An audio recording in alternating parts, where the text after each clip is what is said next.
Greetings, traveler. You've just landed on the Mikey and Me podcast. But fear not, for this is no mistake. No fault in the stars, no glitch in the matrix. No, I'm afraid this has all been planned. Predetermined by pugs. So fear not. Pull up a chair and join us as we find our way together for you among friends. And, yeah. How's everybody doing? You're the closest, I think we go in order of proximity to the person who asked the question. I'm doing. It's 44 degrees in Cincinnati. Oh, he didn't mean the question. Okay. And we got a high of 56 and a low of 40. So where? They just got to drop 4 degrees. Cincinnati, Ohio. Oh, okay. For all of our listeners in Cincinnati. The Softmax clan. Oh, yeah. They are a clan. Well... Oh, we're getting distance from that quick. Words. They are a friendly group of people. We'll edit that part. They're pizza boys. A collection, yeah. Isn't that funny, though? How you just got to, man, you can't say that. There's just words that are just like, wow. But then there's some that are just happily welcome back. And he's like, okay, is there like a public record that they released to let us know words that are cool now and not cool now? Oh, yes. Wait, did Chris make an offensive joke? I don't want to miss that one. No, yeah, you just said that like words that came back, and I said I think he means like regarded, things like that. A retarded? Well, that's one. That is. True. I don't use it as a word that has come back. But it's definitely more welcome now than it was a year ago. Yeah, I feel like it's incredibly. Is there any other words like that? But technically, retarded is retarded. Gay is becoming a bit more like welcome. In just like the joking sense, not the hateful sense. Well, that's the thing, though. Again, but I hear it's also a way that people describe as sexuality, which I didn't even know that. What? Okay, what were you about to say? Oh, I was gonna say retarded actually being like. I remember the first time I realized like it's used in like a mechanical sense for timing on like cars or engines when you retard the timing versus advancing the timing. And I had somebody tell me one time, they were like, well, did you retard the timing on it? And I was like, wait, so that's an actual technical term? And all I'm like, are you telling me I flubbed this up? And they're like, no, is the timing retarded or is it advanced? And I'm like, what? And they're like, so then I'm like, I don't know. Huh. Yeah. So that's funny. It's like, you know. The mechanics are about to be pissed. I guess we're about to have to rewrite a bunch of literature. Shit, man. That's the last thing we're doing. They're I bet they were at a union that were like He's made using a them whole back. bunch of words I don't understand right now, so I'm gonna take it as disrespect. Did you just call me retarded? It's like, yeah. And every now and then I hear a word. I have to make a note. Like you hear those words, like, wait, so people, we can say that again now? Okay. Yeah, but then there's so many like. Man, a lot of the new words, the ag word, I don't think is back, is it? Are getting pretty, like... The AG, another word. Can I say something that No, the British cigarette word. I don't okay, cool. What are you saying, Mikey? Yeah. I was going to say I'm already over the... I didn't think I would. It didn't really matter to me at all. I didn't care, but the whole They Not Like Us, from the Kendrick... My God, has that played out so fast. Yeah. Everywhere you see, it's like people are commenting it on random shit or like... Wait, my disconnection from things, so kind of catch me up. Yeah, okay, so the song Kendrick Lamar's diss track to Drake, at one point in it, he's saying They Not Like Us, which it's a cool song. I like the song. It's a great song. But the way people use it and just constantly using it, it's like, it's just so played out to the point where it's like, I don't even want to hear the song now. Nobody can actually use that in any like meaningful way anymore because of, fucking Kamala Harris used it was it like a speech or one of her ads or something. She's like, they not like us, honey. She was doing some interview. She was where the it was ultimate, she was doing it with the nothing to say. Actress. Taraji. So she must have had some trendy intern wrote that for her. We're desperate. Throw this out there, Kamala. And two, it's just I don't know. It's just funny. It doesn't it's not like a huge deal. It's just funny how you notice how quickly something can go from being like you could care less and not really care at all. But then you just see people using it everywhere, and then it's just like, oh man, this is. Yeah, I mean, it makes me kind of think it was a totally disconnected conversation about a motivation to create a new language to have a way to communicate in the future without AI knowing. But maybe we just need one so that we can communicate with normal, logical people, and everyone else in the world not have to worry about their noise. That's true. Sounds so are you saying they not like us?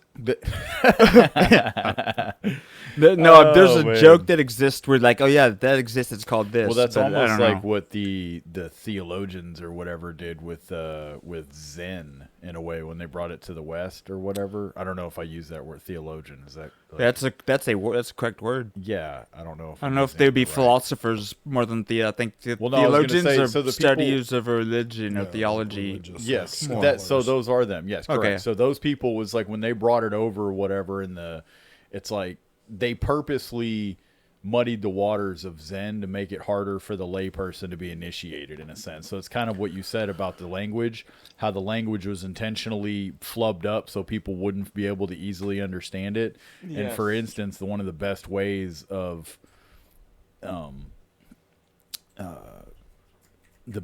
seeing it is the Tao, T-A-O. Yes, it's actually the Tao. Yeah, it's Tao, and that was like one of the But whenever it is Tao, it's like there's an apostrophe. That is Tao. Whenever it's just T-A-O, it means Tao. And sure, illiterate.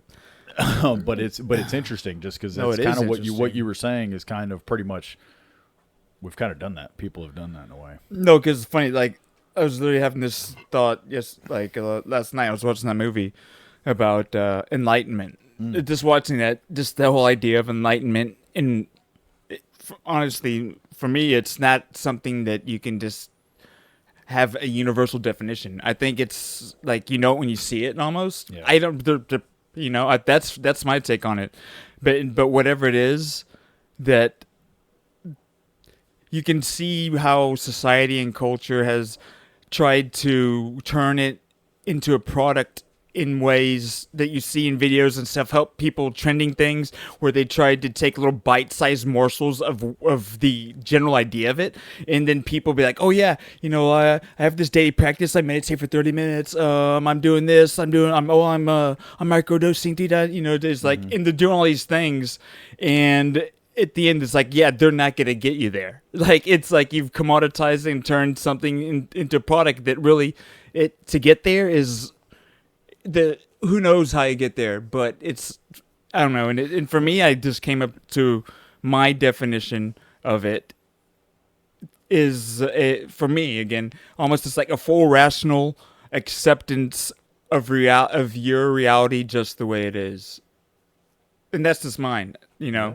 But yeah, it just, that whole idea just came to mind because you can see how they piecemeal and try and sell things as a product, and just having a more open, enlightened mind, and you can see how it makes money and shit. It's the same thing they do with the religion and things, It's like there's truth in things, but you can see how we'll say capitalism, a free market society does these things. I think what happens, dude, did you have anything to say? No. I think what happens is that it's like with anything we do, and Alan Watts has talked about it. It's like when we're kids, it's like it's one-upmanship, and it's spiritual one-upmanship, and sometimes and it is what you're saying. It's like people sometimes do use stuff like that as a revolving door. It's like you said, like, oh, this is what I do. This is my meditation practice. This is that. Yeah. And where it's like you keep going round and round, and it's like you're not really, I think they'll be beneficial. I think they might help them, but it's sometimes chasing it, doing those things is like you purposely chasing that, and it's getting further from you when you're doing that, rather than when you let go of that shit and you realize I can really do whatever.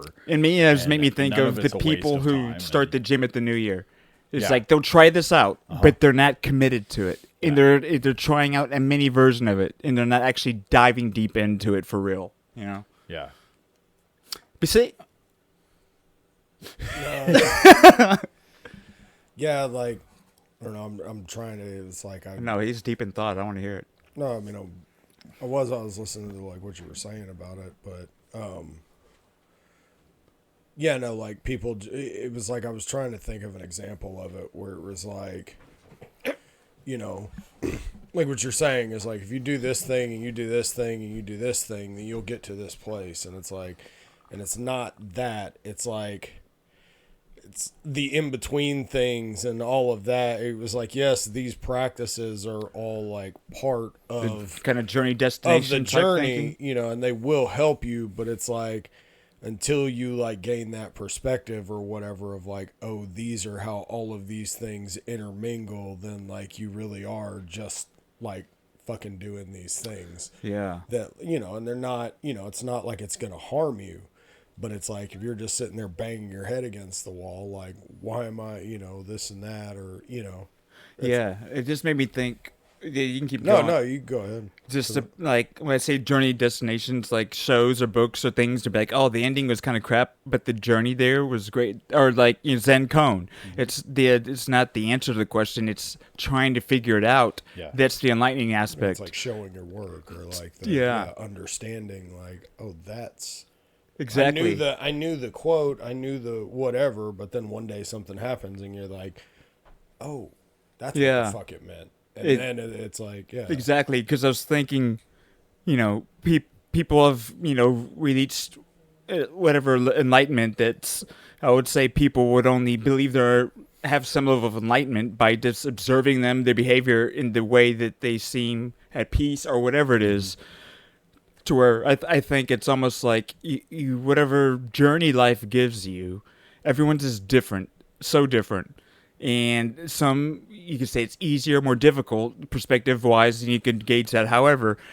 But I think the people who persist and still find a way to have a positive outlook and be accepting and, you know, not defeated in life, that some of these practices that they sell are things that they used as tools or as mechanisms to get through the struggle of life. Yeah. And that these, whether it's meditation, all these different tools, I still that one, but that they use them, and just like, but it wasn't just doing them that got them enlightened. It was their existence and their struggle of figuring out life that helped them get to the point of that, you know? It's almost like like people are looking for a cheat code or a life hack. Or they're, where it's like, you know, you pop in the game genie, you put this in, and it's like, oh, fuck, yeah, I feel better. Yeah. I did this, and this, and now I'm good. Like, my conscience is clear. And the perfect example of that not being possible is people who win the Lotto. Like, if you look at the stats on how their quality of life and how it goes, getting all the money in the world doesn't solve their problems. Like, things don't normally go well. They blow it all, or any number of things, to where it's like, that's a perfect example, because so much of life's stress is financial, but learning to manage life, you could be struggling financially all the time, but there's a way to be happier than the richest person in the world. Yeah. And were you going to say a quote? Yeah. Oh, I was going to say, it's like the one point you had made about, which it kind of made me think of stuff along the same lines, but you were saying about, you know, about, which you could argue about perspective, like somebody's life being harder, easier, right? And I think that's something that's interesting, right? Because, you know, oftentimes you'll look at somebody who you perceive that like their life is easy because they've always grown up with everything. They have a trust fund. They've been able to get anything they want at the snap of their fingers.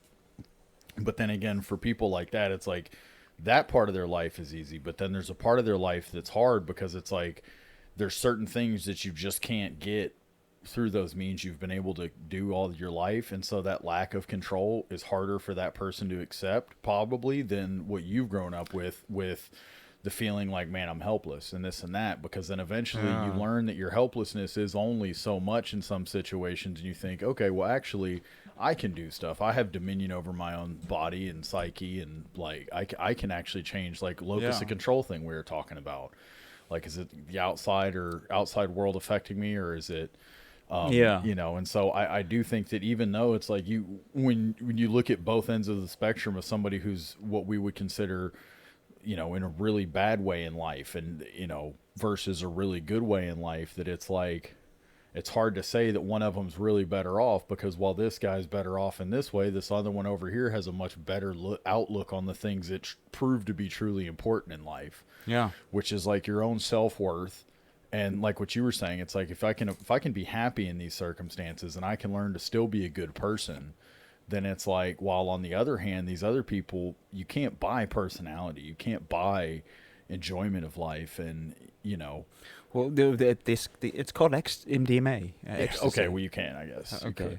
Temporarily. Yeah. Temporarily. You could, walls and stuff. You touch things, I'm sure. Pretty like, this is nice. I just always remember in that Get Him to the Greek movie Oh, where okay. he smoked the Jeffrey. Diddy. Yeah, shout out P Diddy.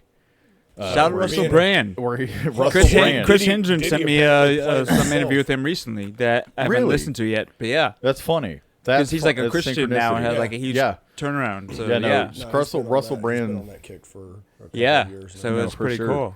But yeah, no, I just remember that scene in that where Jonah Hill smokes the Jeffrey or whatever, and he's like rubbing the the like mink wall or whatever. He's got the shag wall. Jeffrey, you got to rub the furry wall. Yeah, man. So we'll. I never actually watched that movie, dude. It's a great movie because I know it was a spinoff kind of from Forgetting Sarah Marshall, like his character, right? It was good, yes. At least that's but yeah, he was the same character. Yeah, he was the. So spinoff being that character got his own separate movie. Yeah, he started in Sarah Marshall. That's a unique thing. Introduced him as a cameo or whatever. He was just that's a rare occurrence for a side character in a movie to then maybe it's not. I mean, we literally just talked about it last week. It's not rare at all. Oh no, the Fugitive and U.S. Marshals, that's an outlier. Yeah. No, I know. So it is now. It's not a But we know everyone that it's been. There's two. Because your Gina, I remember I was sitting there at dinner with you guys, and Gina said, "I like the Fugitive." I'm trying to make fun of her. I like the Fugitive. I think it'd be great if they made. I would watch the movie if Tommy Lee Jones' character had another one, and I'm pretty sure in that same conversation she said I really enjoyed Forgetting Sarah Marshall. The rock star character, I would enjoy a movie with him. Yeah, this was dinner last month. You know, this was last month's dinner. Yeah. I love you, Gina. You're like, I'm not trying to make fun of you. No, because at the end of the day, it was more Chris, but Gina, just by being a mom who happened to be preparing hamburgers one day, to where Chris saw the opportunity to, I'm gonna make this fully eat hamburgers for the first time in his life, because he's gonna sit at this table with us and. I'd like to see how he plays that. Sitting down, gets the hamburger passed to him. See if he could try it. So thank you guys. Thank you, Gino. Eat this, boy. Eat this fucking. So I guess we should go ahead and get into our mainstay segment, which is the movies of the week, movies of the month, the year. Film class. Which, by the way, we have some news coming up. I think we're done. We're closing the podcast now. Film class 1983. That's the year everything ends. So. It's the year it ends, and I'll go first. I've got a rather condensed I can go first here. If you want, Mikey. I got this. All right. We're gonna go ahead and you tell me what the trailer up. If you don't tell me the trailer up, then I won't. I'll tell you what. Dude. Somebody call him? No, I was. Oh. I can just hear something. That's a fun noise. Buckle up. That's a good point. We're having fun now. Yeah, I'm sure the listeners will love that. I'm sure we lost him. I think we lost him just because our one fan is checked out on that one. Yeah, they were upset. Shout out. Also, shout out B Jones, bro. Shout out B Jones for real. He the realest homie friend. Oh yeah. He was like, hey, this is full over here, dog. And I'm like, hey, I know about that. Keep that full B Jones, dog. Love haters. That's my dog. You're my dog. That's my dog. Okay, first movie, Lone Wolf McQuade. Pull up that trailer. Roll that beautiful bean footage. Lone Wolf McQuade. Lone Wolf McQuade. This is where he tests. This is where he just tests. The internet. So it's just crazy. Official trailer. Wait. You don't want 1983 official trailer? Yes, that's it. Hell yeah. When you're the best, you do things with style. With style. You already, Chris said cross jaw, and he said you do things with style when you're the best. Man in the Lone Star State. That's Texas. Your record is unrivaled, but my kind of ranger is model citizen. This is pretty much another movie that I think became Walker, Texas Ranger. We were just talking about that. Was he making out to a chick in some mud? She was spraying a water hose at that change.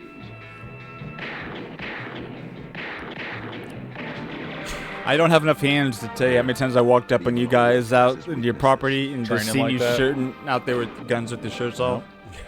It's the best way to shoot a gun. David Carradine. Bill himself. kung fu. At least he had his belt where it was But even supposed the to be that best thing. can't always do it alone. So Chuck Norris just out here in blue jeans and a button-up, beating ass. No, those are So Chuck this hopeless Norris lady action helps pants. Those aren't blue jeans. Something to remember you by. Ranger, meet your new partner. It's going to be an honor Look at working that with you, shirt. Ranger McQuade. Oh, snap. Think you know Agent Jackson? Officer Poncherelli? No, that actor, dude. Oh, I'll make a few enemies here and there. Yeah? he's on Star Trek Deep Space Nine. No, he was on Star Trek Voyager. That fucking Mac, dude. Chakotay. That's Chakotay from Star Trek Voyager. Funny story about this movie, he actually killed all those people. Is that a funny story? Yeah, what's a funny fact about it? No, I think it's hilarious. This reminds me of that one trailer that you showed where the end is showing everything blowing up, the motorcycle stunt. Look at that David sweater. Carradine, yep. That's He baller. said, let's drop these Mac 11s and fight like men. You have a final fight in that outfit? I'm on Yeah, board. Kichwa. Lone Wolf McQuade, Yep. starring Chuck Norris, David Oh, Carradine, we know. Barbara Carrera, and Leon Isaac Kennedy. I think he should have stuck with his real name, Carlos. Oh, Carlos God. Norris would have done it much better. The next movie, you could pull up a trailer if you'd like. Merry Christmas, Mr. Lawrence. Oh, good job. Good job. Yep. So You're familiar? your torrent site is my old Halo tag. Vaguely familiar, but Is that David Bowie? With David Bowie. it is. Yeah. Exactly. That's a good job. Flowers once, every 5 years. That's all. It's my I'll man be right back. there. If aren't flowers again. Cross my heart. Once there was a place where the earth was soaked in blood and tears. And that is where the brightest flowers grew.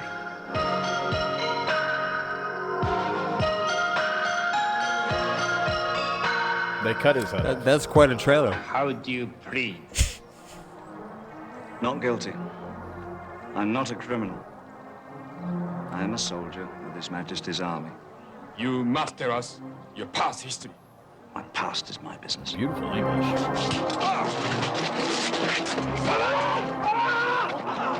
I'm dead. Yeah, Shit out of David Bowie. if good David Bowie is still alive with this, I'm sure he would be making fun of how bad his acting was at this point in his life. will be carried out without delay. What kind of man is he? Is he a close friend of yours? No, he's not a close friend, no.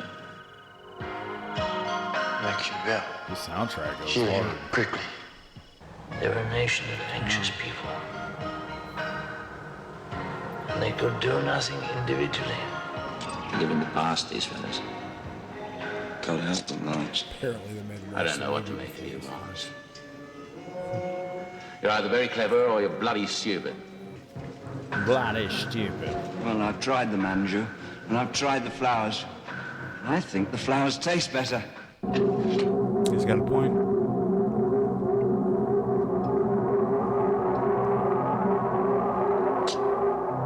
Why will you not fight me? If you defeat me, you will be free. I think it has taken a bit of a shine to you. If he's got something on his mind, why doesn't he come out with it? Who do you think you are? Are you an evil spirit? Yeah. And one of yours, I hope.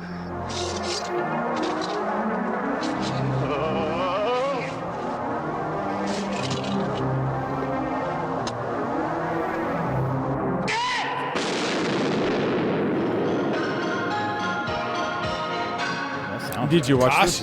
Yeah. Do you remember Soundtrack goes hard. that Christmas? I don't It was a know. good Christmas, wasn't it?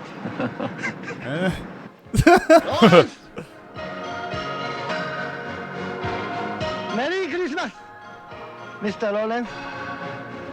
They were all honorable men. But oh, what deeds could be done in the name of honor. How'd you like it? Christmas. Was it kind of a... Not bad. Yeah. You know. Because I've I've spent a lot of deep diving in David Bowie, so I'm trying to think if that was just one that, like, even the production, like, had all kinds of... Kind of rough. You know? We're going to take a trip here to probably my favorite Stephen King movie, Christine.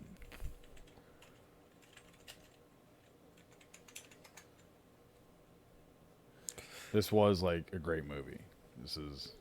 Yeah, and what was the thing I saw the other, if they did a remake of Christine today? Yeah. The car would be, was it like a 2003 fucking Chrysler Sebring or some bullshit? That's cool. Yeah, because in the movie it's a 58 Plymouth Fury. And that dude, 58 Fury. I haven't seen this. So it's about a car. Yeah, Christine's a car. Sedan. Christine's a car. Oh, okay. Dude, it's like I said, it's probably my favorite. It's actually Stephen a good King adaptation. Movie. And it's one a great one movie. of the few good adaptations. Yeah. You ever owned a car before? No. I just got my license. Start her up.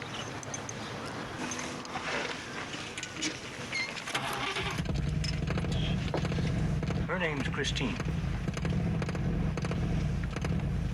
I like that. I think Cujo came out this year too. Mm-hmm. I think it did. Yeah. Good year for Stephen King. I saw you guys at the football game. How'd you ever get that car fixed up like that? Oh, just plain old-fashioned hard work, huh? Ever since he bought that car, he's been obsessed with it. And you know what else? They told us the man who owned that car last died in it. What do you know about that car? I know that the guy who owned the car before Arnie, his daughter choked to death in Christine. It's that car. I swear it's the car. How's Christine coming? Oh, Cherry. That's funny, you know, because I heard she was total. Well, after I cleaned up the broken glass, it wasn't so bad. So what if you fix it up, you know, and he just comes back and does it again? He won't do it again. Arguably the hardest car, like, in any movie. Like, scariest fucking car, in my opinion. Yeah. Just because it has the all blacked out windows, like, you couldn't see the driver. Oh, was that Harry Dean Stanton? Yeah.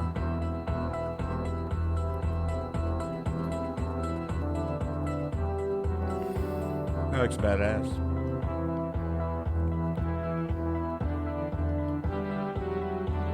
Yeah, this movie, I'm sure they would have been expensive without it, but this movie definitely did not help the prices of 58 Plymouth Furies.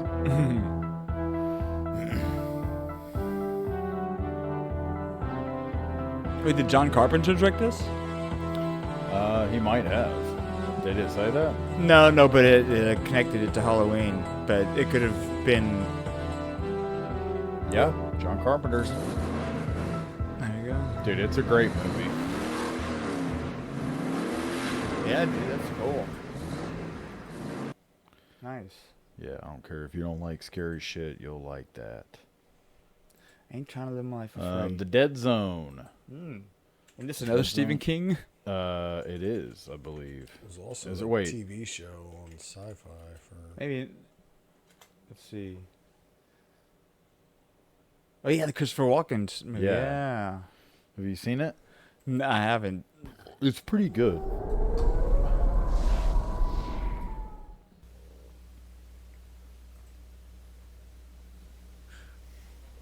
Viacom.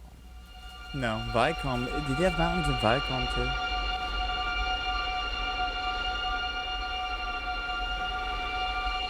Babyface Chris Walken.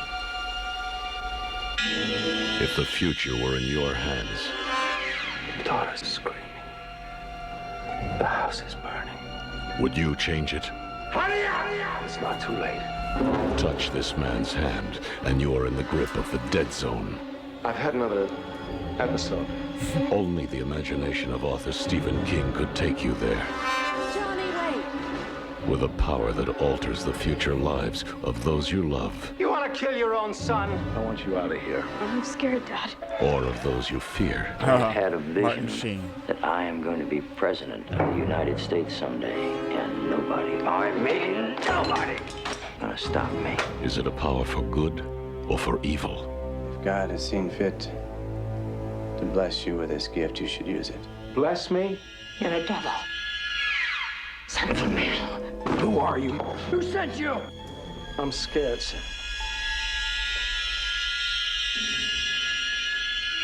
What's happening to me? We're gonna get married. Johnny, don't leave me, please. Don't you see how clear it all is? Not only can you see the future, I can change it. Nelson! Nelson! Nelson! Nelson! I was there, I saw him. Put your hand on the scanning screen and you'll go down in history with me. I saw his face. I stood there. I did nothing. Johnny! Oh yeah, I keep forgetting to watch this movie. But is it as good? Stephen King, The Dead Zone. It's pretty good. Yeah. I think personally, I prefer Christine. Oh yeah, David Cronenberg, dude. But he's in one of my movies for this year. The director. Yep, last two movies. Sudden Impact. Okay. Clint Eastwood. Yeah, this is the Dirty Harry, right? Uh-huh. This is where the line came from, I think. Do you feel lucky? Do you feel lucky? It might have been. Because we talked about, I think it might be. Like the trailer probably tell us. No, it wouldn't have. No, it wouldn't have been. I bet the trailer says it. If there is sudden impact. Oh yeah, I guess it is. Trailer. 123, 120. We'll do this one. Dirty Harry is at it again in Sudden Impact. Yeah, it is. What you doing, you pig-head sucker? You boys put those guns down. Say what? We're not just gonna let you walk out of here. Who's we, sucker? Smith, and Wesson, and me.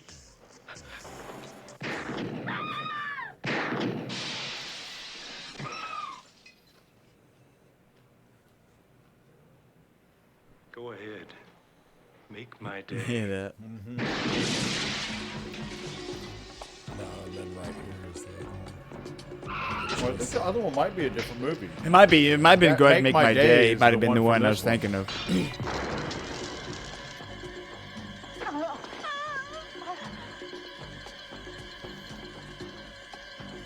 22. Oh no, it's not. It's a 44. Oh, was it? That one was? Because he used it in the very last. The very Go last ahead. one was. Make my day. In case it didn't hurt the first time. That should look like an old Ruger. Dirty Harry. The Yeah. very last, in the very last, like Dirty Harry, it's an automatic 44. That's. I mean, it's a day and age where they could just let you know this could be the catchphrase, and it was a good one, but it's like they said it twice in the trailer. Well, you know, it's funny too is that it's like they call them the Dirty Harry movies and all of that, but like his name, it was like at no point in any of the movies, it was like his name's Harry Callahan. Yeah, they don't even. Like, they don't call him Dirty Harry. No one once says that. Yeah, right? or it's like if they do, it may be like a newspaper headline or something like that in the, in if you look closely in the background, have a microscope out, you can see Dirty Harry. Yeah, it's like they never, but they were always known as the Dirty Harry movies or whatever. Yeah, that's Hattie. Yeah, go outside and drink your Zimas. Last movie, The Keep.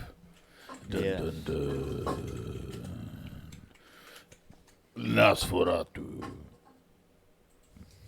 I think this has also had the coolest cover art out of all of the movies. Yeah, so it was like, oh, Michael Mann directed it, so that was pretty cool finding that out. I didn't know he was a man. He's Michael. I think we're all Michael, Matthew. I don't. Oh, he get this pug. She has snatched this pug.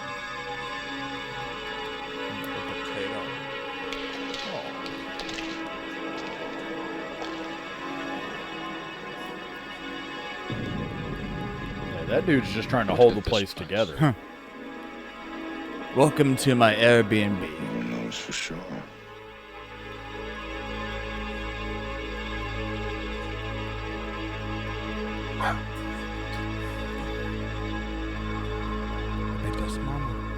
Who's that?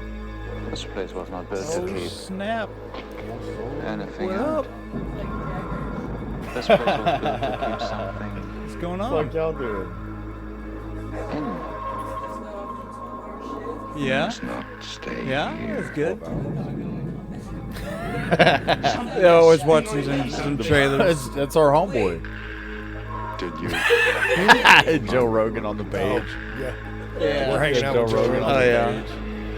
Oh yeah. It's like she said, Mick Jagger. Fuck out of here. No, feel free to stop back by. Yeah. Whatever kills us gets in anyway. Nothing we do, no security works. What's happening to me?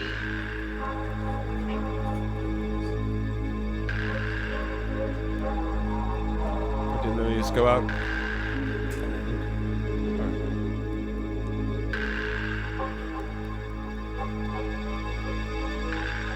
The Keep. He said, "This is pretty cool." I was finding out that Michael Mann made like a 3-hour version that he wanted to release. Coming soon. Like that was his vision, but you know, obviously they cut it to like an hour and a half, and there's like no way to see the original version. Oh yeah, like the directors. Yeah, like there wasn't even a director's cut, but yeah, afterwards, it's like, oh, I'm sure that's pretty common, but as that's an article I was reading had that, so it's like, well, then there must be more value, just because it's an interesting movie, like that Keep. I feel like it'd be cool just to see how that world's explored more. Part of Explored more. What state is that in? Or it's next to Ardmore. Oklahoma. Oh, Explored more, Oklahoma. Yep. Yes, that is true. Yeah, no, that was a good one. Thank you. That's a good one, sir. Now, what do you got? Take us through. Take us through. You want to use the bathroom or anything before this happens? I guess maybe. I kind of do. We might should. Okay. I'll do that real quick. Let's go use the bathroom together. Because this could be about 3 hours. Eagle Eye Michael. We're back, man. I'm running things tonight. I have a mouse. Matthew gave me a mouse. Look at that. And well done, sir. I have a keyboard. So now this is now. Take us away, Matthew. Yeah, I just have to say some. I just said Eagle Eye Michael because you're able to see this tiny writing from over there. Yes. And then Chris said "Save Tonight," and so I happen to get that joke is because in the maybe end of the 90s, early 2000s, there's a one-hit wonder that had the song "Save Tonight, Fight the Break of Dawn, Come Tomorrow," but the artist's name was Eagle Eye Cherry. Wow. What a deep cut joke, dude. I know. Okay, you have the sickest references. Dude, that's Shane Dog always coming through in a big way. But see, I just had to put up that because Chris will do those. He honestly does them all the time.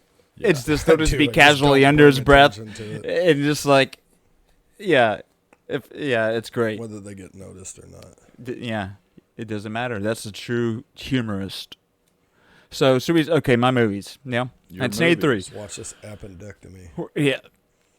Yeah, we're gonna start off with the David Cronenberg film called Videodrome, which I'm just gonna say we're gonna watch all hour and 27 minutes of it. It's not very long; it's pretty short. Was the one, no human centipede and control hallucination. It was like, do you remember when we watched that film? Why would anybody watch a scum show like Videodrome? Why did you watch it, Max? Business reasons. Sure. What about the other reasons? Oh, they're putting subliminal messages. That's penis. That idea is Max Wren kind of felt very relevant. I woke up with a headache. He has been exposed to Videodrome. I've been hallucinating for a while, ever since... What? Since I first saw Videodrome. His brain is already receiving video images.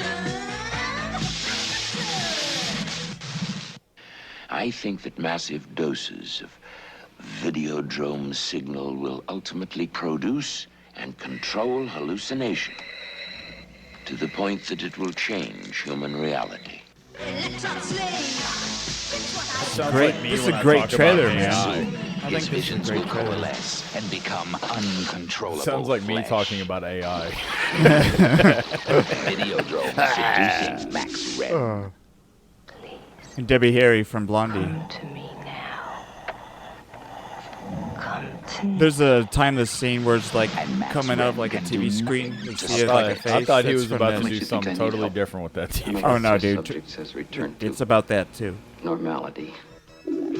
Television can change your mind. Videodrome will change your body. Long live the new flesh. It will shatter your reality. Whoa. No. Go back. Go back. Go in. In. Not out. Dude, this is a great trailer, dude. It really is a good trailer. Creator of Scanners. I'm glad I Coming recommended this soon movie. to a theater near you from Universal Pictures. Drones. David Cronenberg, man. About to do that with the TV, and it's coming out. That's a bad deal. Relatively early David Cronenberg, man. He does body horror and just weird like that he's known for, but like practical effects doing weird like. Yeah, is he the one that did like Hellraiser and shit? Sounds like some Hellraiser. No, shit. he didn't do it, but did. Like It's fair to think of it. that. It makes sense now too, because him being in the having something to do with the dead zone or whatever, because that was there's some weird scenes where it's like, whoa, that's kind of nuts. Yeah. Yeah. All right, we're gonna lighten things up a little bit. The movie came out this year called Monty Python's Meaning of Life. I can't remember. Does this have the scene where the girl walks over the flowers? Your own existence. Maybe this is like they're like sketch comedy movies. So this is like the one where they had. I think they maybe had a couple, not for something completely different. But I think Meaning of Life is also like a collection of sketches. Can be yours. Yes, it's all here. Yeah. In a new, unabridged translation by Monty Python. I mean, what's it all about? Philosophy. Oh, that sounds wonderful. Is that a sport? No, it's more of an attempt to construct a viable hypothesis to explain the meaning of life. Including why you were born. And what are you doing this morning? It's a birth. Wonderful what we can do nowadays. What do I do? Nothing, dear. You're not qualified. Why things don't always work out. The mill's closed. We're destitute. I've got no option but to sell you all for scientific experiments. Wouldn't you like to know? It's just simple, isn't it? Why people who don't speak your language want to hurt you. Why you like sex. Sex, sex, sex. Where were we? How to talk to waiters. Ah, good afternoon, sir. Oh, yeah. How are we today? Better. Better? Better get a bucket or throw up. Where diseases come from. Hello, can we have your liver? Fat? You know, it's reddish brown. It's sort of, Yeah, I know what it is, but I'm using it. And why we've all got to go sometime. Come in, please. This is Mr. Death. I am the Grim Reaper. Well, that's cast rather a gloom over the evening. They haven't said much about the meaning of life so far, have they? Don't let the meaning of life pass you by. You ever wanted to know what it's all about? Oh, he's got really weird. Let Monty Python explain it all for you. In the film that proves, once and for all, that there is death after life. Shall we take our cars? Why not? Yes, why not? The meaning of life.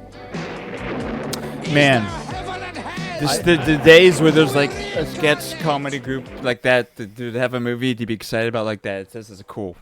I think that comedy. I think British comedy just makes. You could say the same thing in English, and it's funny, but it's probably 10 times more funny in whenever you hear British. For me, I just for whatever reason, because it sounds so aristocratic. Oh yeah, and for like, does there's that make sense? It's like Matthew Perry, like his comedy. I will laugh my ass off watching him in Toast to London, or what's it called? The accent and the delivery. Shadows. Yeah, because it's so aristocratic, and then all of a sudden it's like at the same time it could be an absolute buffoon. Yeah. It does make it funnier, but also there's like they definitely were making types of jokes that weren't being made over here on top of it. On top of taking something, making it naturally funnier that way. Yeah. You see that name? Animation special sequence by Terry Gilliam. Yeah, Terry Gilliam. All right, so that's a good, nice one. And we'll do another comedy. I just kind of want to throw, these movies actually came out in '83, the original Vacation. Yeah, that's funny. All right.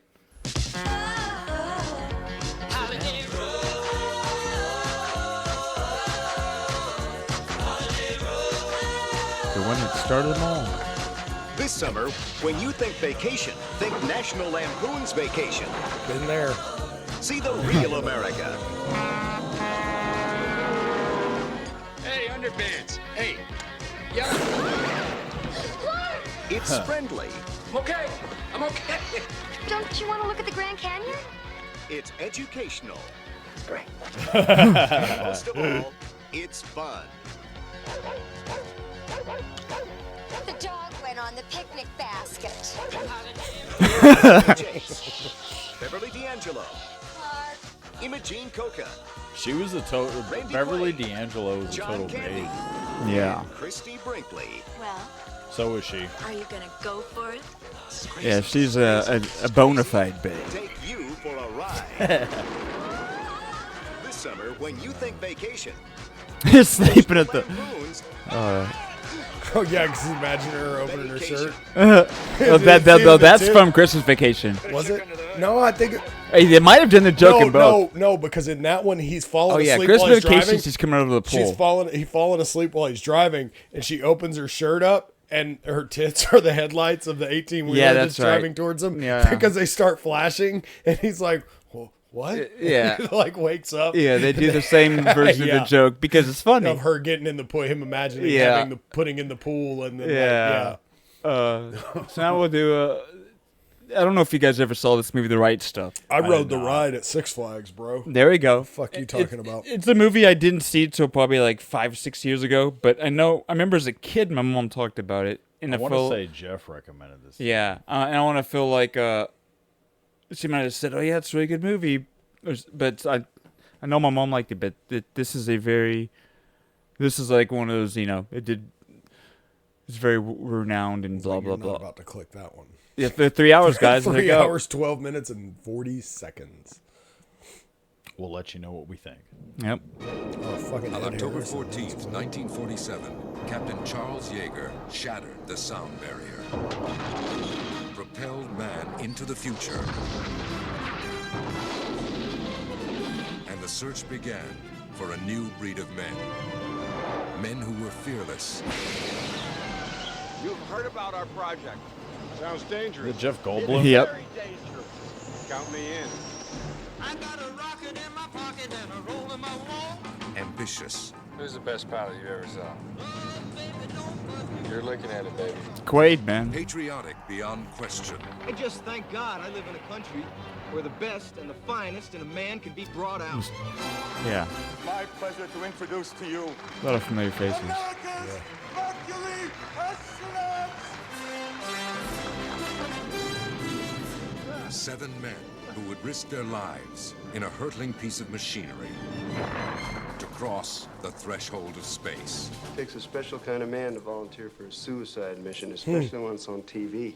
Well, the government spends just all kinds of time and money teaching new pilots how to be fearless. They don't spend a damn penny teaching you how to be the fearless wife of a test pilot. What?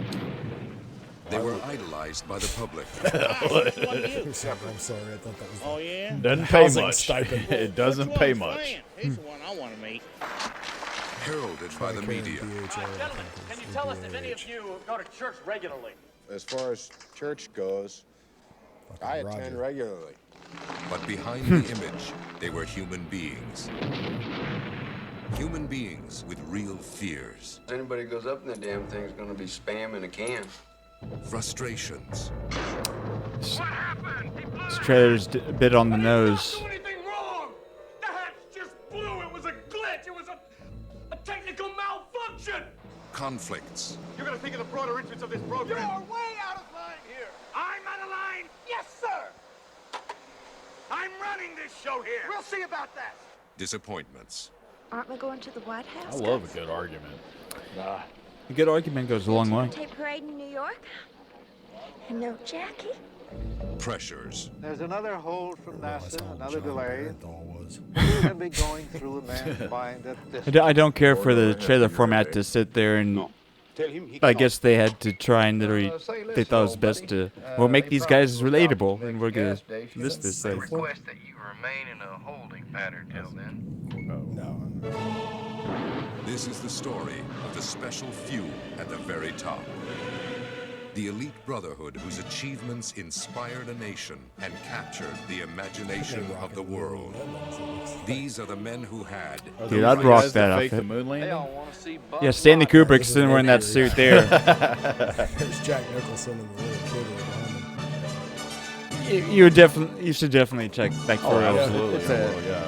It's a quality 3 hours. Yeah. It's a 3 hours that's like, okay, they could have made this in multiple. They could have made it longer. You know? Like a mini series. Yeah, like dude. a fucking Quite good. So, all right, I'm gonna go ahead and get a little preface for this next one because this gets into the realm of movies that you shouldn't watch. No, it's not like Into the Void or Irreversible. It's just a tough watch, and it's not gonna be interesting for a lot of people, and a lot of people are gonna be like, "Oh my god," you know. But so yeah. You're talking about Tootsie? Yes. Yeah, this is the movie that was at the hospital when Chris was born. No, it was my mom went and saw it like the night before. You get it. Labor, something like that. Yeah. We watched Black Hawk Down. Yeah, no, that's Tootsie is her mom's Black Hawk Down. So, Tootsie no. sent Gina into labor. So this so if people want to check out for a few minutes, it's understandable. This is a foreign film. Be seeing you. No, and give him a little note here because it's Andrei Tarkovsky, right? This as we go throughout the years, this is a guy that we'll be bringing up some more of his movies. But so this is he's like I guess he's a Russian filmmaker, right? But so this movie is almost kind of like it's a little bit of his own feelings on being an artist, and he had a self-imposed exile from his country that he kind of took upon himself. So yeah, so it really deals with the things like exile, spiritual longing, interplay between art and reality. It's very long form, like a visual poetry, right? So he does a lot of long takes. The idea of a long take, so extended duration to shots where it's like, man, yeah, not cut, but it's not in the idea of like a single shot, because modern day or normal times like, oh, it's a single shot, and they're impressed by how much they do, like they're following in action scenes, like they did it all in one take. In Ong Bak Yeah, or whatever. this is more like a long shot. Like maybe it's just a guy walking up a hill, and it's a very long shot. You're not talking about Tootsie. Half that we might be. Okay. Dream logic. That's another important thing. Blurs the line between reality, memory, and dreams. So there's a lot of imagery, symbolic things like I'm reading this, so like water, fire. There's anything that you see in there that you wonder. Everything in the movie, for the most part, has a meaning. Well beyond there's value in it. It's not just casually there, but it's there in like the deep existential philosophical meaning. It's very heavy, right? Yeah, minimal dialogue. Yeah, that's an understatement. It's very minimal dialogue. Well, dialogue means English, right? Only English, right? Okay, yeah. So there's it's actually negative dialogue. It's whenever you go not straight towards something, but at an angle. Yeah, exactly, like a Dutch angle. Call it dialoguing. Yeah, but so influence, right? So it basically rejected conventional storytelling, right? So art house cinema definitely tied strongly with that. And it's a movie I'll say every now and then, like, oh, that movie's like a meditation on something. Like, this movie is a meditation on the artist's in their place in society, and especially this Andrei Tarkovsky being Russian. And it's one of those movies that's also interesting because I feel like you really get to know a country and the character and the whole persona of a nation through its art, right? Mm-hmm. And so for me these foreign movies have value because we're raised and we know about countries, whether adversarial or not, we'll kind of just have a general construct in our mind, like, oh, Russia, bad, this, oh, their people probably have miserable lives, or here, so we have these ideas, but regardless of what it's like, there's normal people somehow going about their life in whatever that is. And I feel like watching foreign movies, especially from different decades, even modern Russian films, any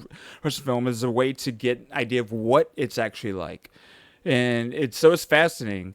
And you can tell that it was an oppressive time because he's not the only director. Like, if you look at other directors from that era, just their films are pretty just somber and depressing, but it really reflects the way that society felt. What year did the wall fall?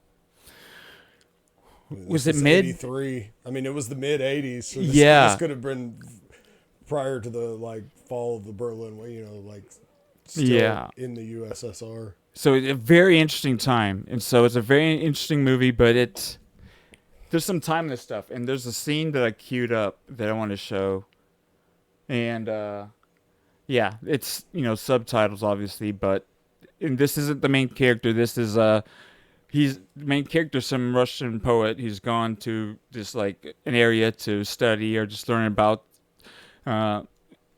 Part of it, this guy who's like a madman who's kind of took his family many years ago and locked them away for 7 years to keep them safe from the world that he thought was ending. And, that's in the past, but he's still kind of a recluse. From the past? He's it's Brendan Fraser is about to be on there. But he just, some timeless stuff he's going to say here, and it's pretty, Quando non sono nella realtà. E neanche nella mia immaginazione. Faccio un nuovo patto col mondo. Che ci sia il sole di notte e nevichi d'agosto. Le cose grandi finiscono. Sono quelle piccole che durano. La società deve tornare unita e non così frammentata. Basterebbe osservare la natura per capire che la vita è semplice e che bisogna tornare al punto di prima. In quel punto dove voi avete imboccato la strada sbagliata. Bisogna tornare alle basi principali della vita, senza sporcare l'acqua. Che razza di mondo è questo? Se è un pazzo che vi dice che dovete vergognarvi. Adesso musica. I guess I should have been reading that or something. Musica. It would help. Musica. Oh, I thought about it, but the director would want us to because they talk about translation and things lost. Check us out, guys. Check this episode out on YouTube so you can read what he's saying.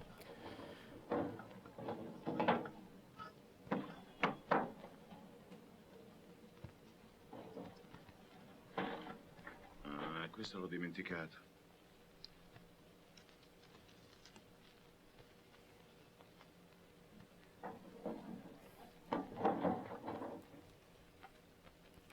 Oh madre, oh madre, l'aria è quella cosa leggera che ti gira intorno alla testa e diventa più chiara quando ridi. You know what they say. No. When in Vietnam.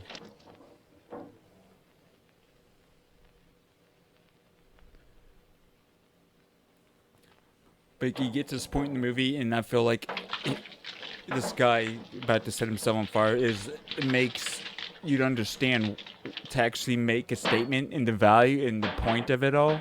Like it really, if anything, made me understand more why somebody would really set themselves on fire to make like a statement beyond its suffering, but you just see, yeah.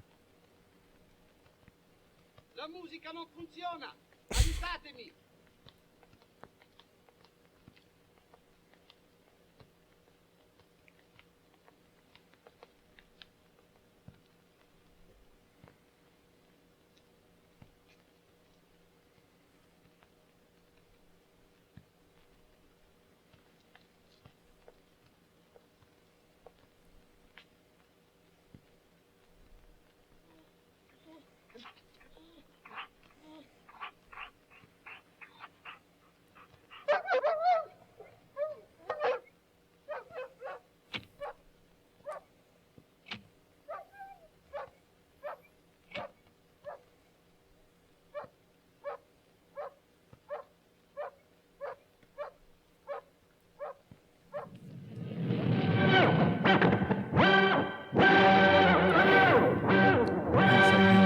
Functional sound.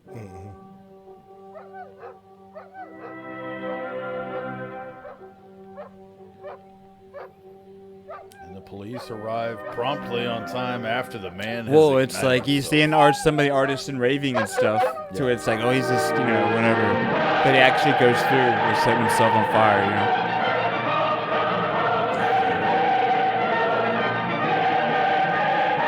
And see, that guy was watching him. He's an artist that was already trying to imitate him. We saw him doing that. He was like learning how to practice and imitate that to be a fake version of the trueness of that, right?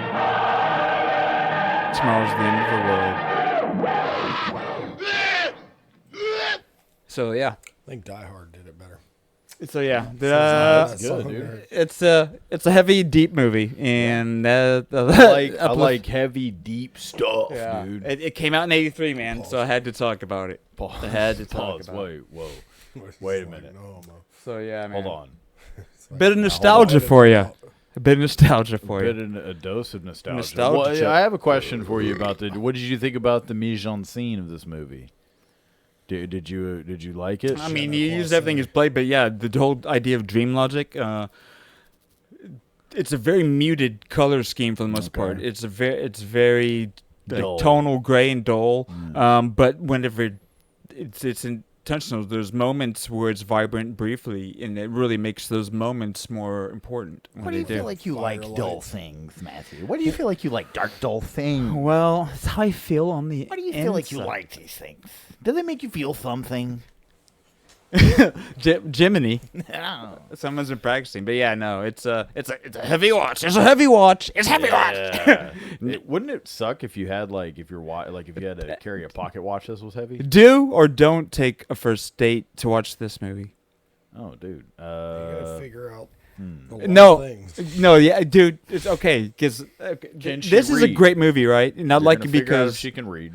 No, there's random conversations and things that happen that are so deep and full of so much rich idea. Yeah. He casually said that and made me think of a random conversation in this movie where there's this lady and the poet, and this lady's obviously likes the poet and been with him, and he's almost oblivious to her. She's like what do I have to do to actually get you to care about me?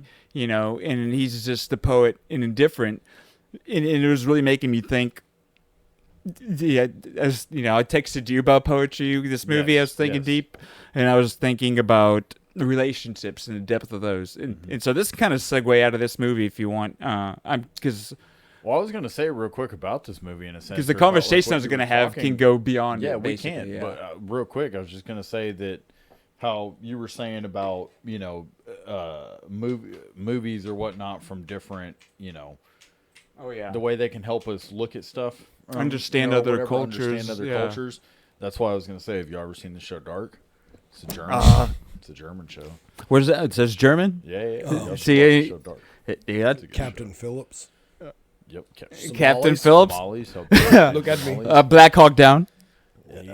That's more. But yeah, either way, sorry to yeah. be joking. No, it wasn't. But either way. Okay, kind of as deep thoughts is thing we think relationships, right? Yes. I was just thinking about, okay, I think people who are really, if they actually want to meet, their life partner, and I'm going to say that instead of soulmate because I think soulmate's just a coined term that they used to describe it. But I'm going to say that if you want to find the person that is willing to actually spend the rest of your life with you, like till you die, like that kind of commitment. Or like you set yourself on fire. Until you set yourself on fire. Of protest. It's almost like people go out of their ways naturally. It's a natural thing to like put on a presentation or versions to change themselves in here and there to be more attractive. You try and get the girl over. So like a guy or girl, they change themselves in little ways or big ways, but to not who they really are, just to try and even get their foot in the door with somebody, right? And so that's like, okay, that's great, but then you get in that situation, and the core of who you really are is going to quickly fade, like all the other stuff's going to go away, and they're going to see the kind of person you really are behind all that stuff, and only a matter of time will tell, like, okay, I'm not putting up with this person, or I don't like this person, or they're not really who I thought they were, right? Yeah. But I think you're really better off to an extreme not trying to change, intentionally thinking of ways, because we do it subconsciously, to not try and change who you are when you're trying to meet somebody. If you want to meet a life partner, like go actively out of your way to make sure that you're outside of like bathing and social conventions, but the subtle things being like, okay, this is the kind of person I am. If you're cool hanging out and doing things, but he's like weird, he's this or that, and he doesn't like talking just literally be yourself to extreme to where if they stick around for a couple years with that, then at that point, if you're actually looking for a life partner, I think you would, for me, at least my perspective is I'm willing to, over time, try and change things who I am, which the core of you can only change so much, but I do believe you can change over time. And if you actually love somebody, that's a motivation to actually try and change in little ways, right? Yeah. But it would take after time, proving that there actually could be there in the long run to be worth trying to change for. Yeah. So basically be yourself to the extreme for the first couple years if you get that far. But you have to be willing to totally be alone because there's a chance you might not find anyone willing to put up with you. No doubt.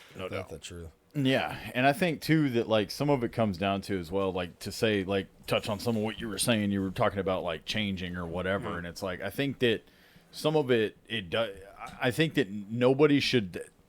Almost the same thing you said about the soulmate deal.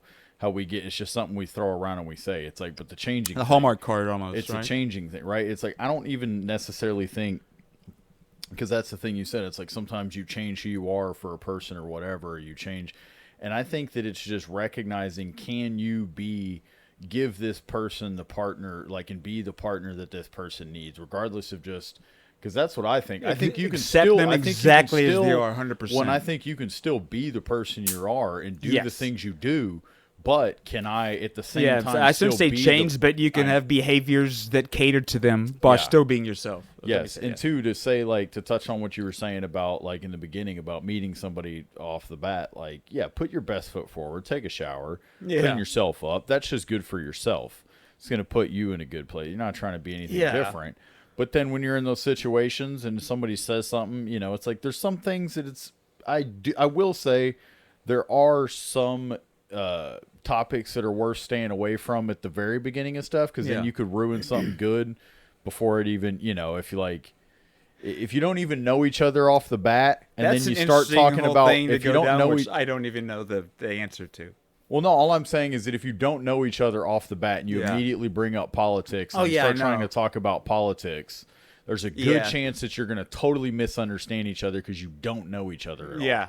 So, and then you're going to take so you're not changing. You would just be like, let's not talk about that. Yes. Yeah. So you're not changing, but you're being wise. You're making the decision to like figure out other things about the person before you even get to that, or that's before a good that mindset, type of like. So you're not changing. You're just smart enough to know. Let's talk about that when we know each other better. That's something that's hard to gauge anybody. Like anybody you talk to, even people that are your friends. That's why they say don't talk about religion and politics with your friends even. So it's like, that was my only comment there.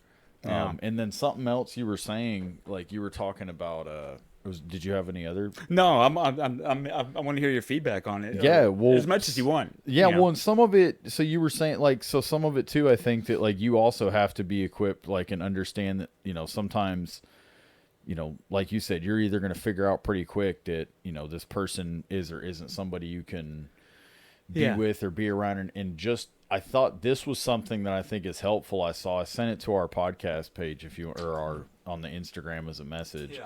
And this one lady I think is like a behavioral science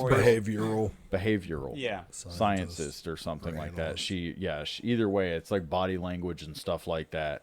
It's going to be the second one I sent you from Joe Random. When did you send this? Just now? Just a little bit ago. 5 minutes ago. Second one. Right here? Okay. That one's fun. You sure it's not this one? No, we can show that. That's hilarious. That one. Oh, it's okay. Just no, it's great. It's just funny because the looks are deceiving. Cheating on me the first time ever. Liars typically accidentally use the question inflection. The question inflection is when we go up at the end of our sentence. So it sounds like we're asking a question, even if we're actually using a statement. Cheating on me the first time ever. The first time ever. The first time ever. If we are listening to someone and we hear them accidentally use the question inflection, our brain goes from listening to scrutinizing. Why? Our brain wonders, why did you ask me that? If I say to my daughter, did you take the cookie from the cookie jar? And she goes, no. Liars are asking, do you believe this? We did a massive experiment in our lab where we had people play 2 truths and a lie with us. Overwhelmingly, one of the biggest patterns, there's a couple of different patterns, but one of the biggest ones was that liars asked their lie statement. Yeah, so that was it. Yeah, it's pretty good. Pretty good stuff. Insightful stuff. Yeah. So yeah. I thought that was interesting, just that it was like, because I thought back on it to like conversations I've had with people. You did? Or whatever. Yeah.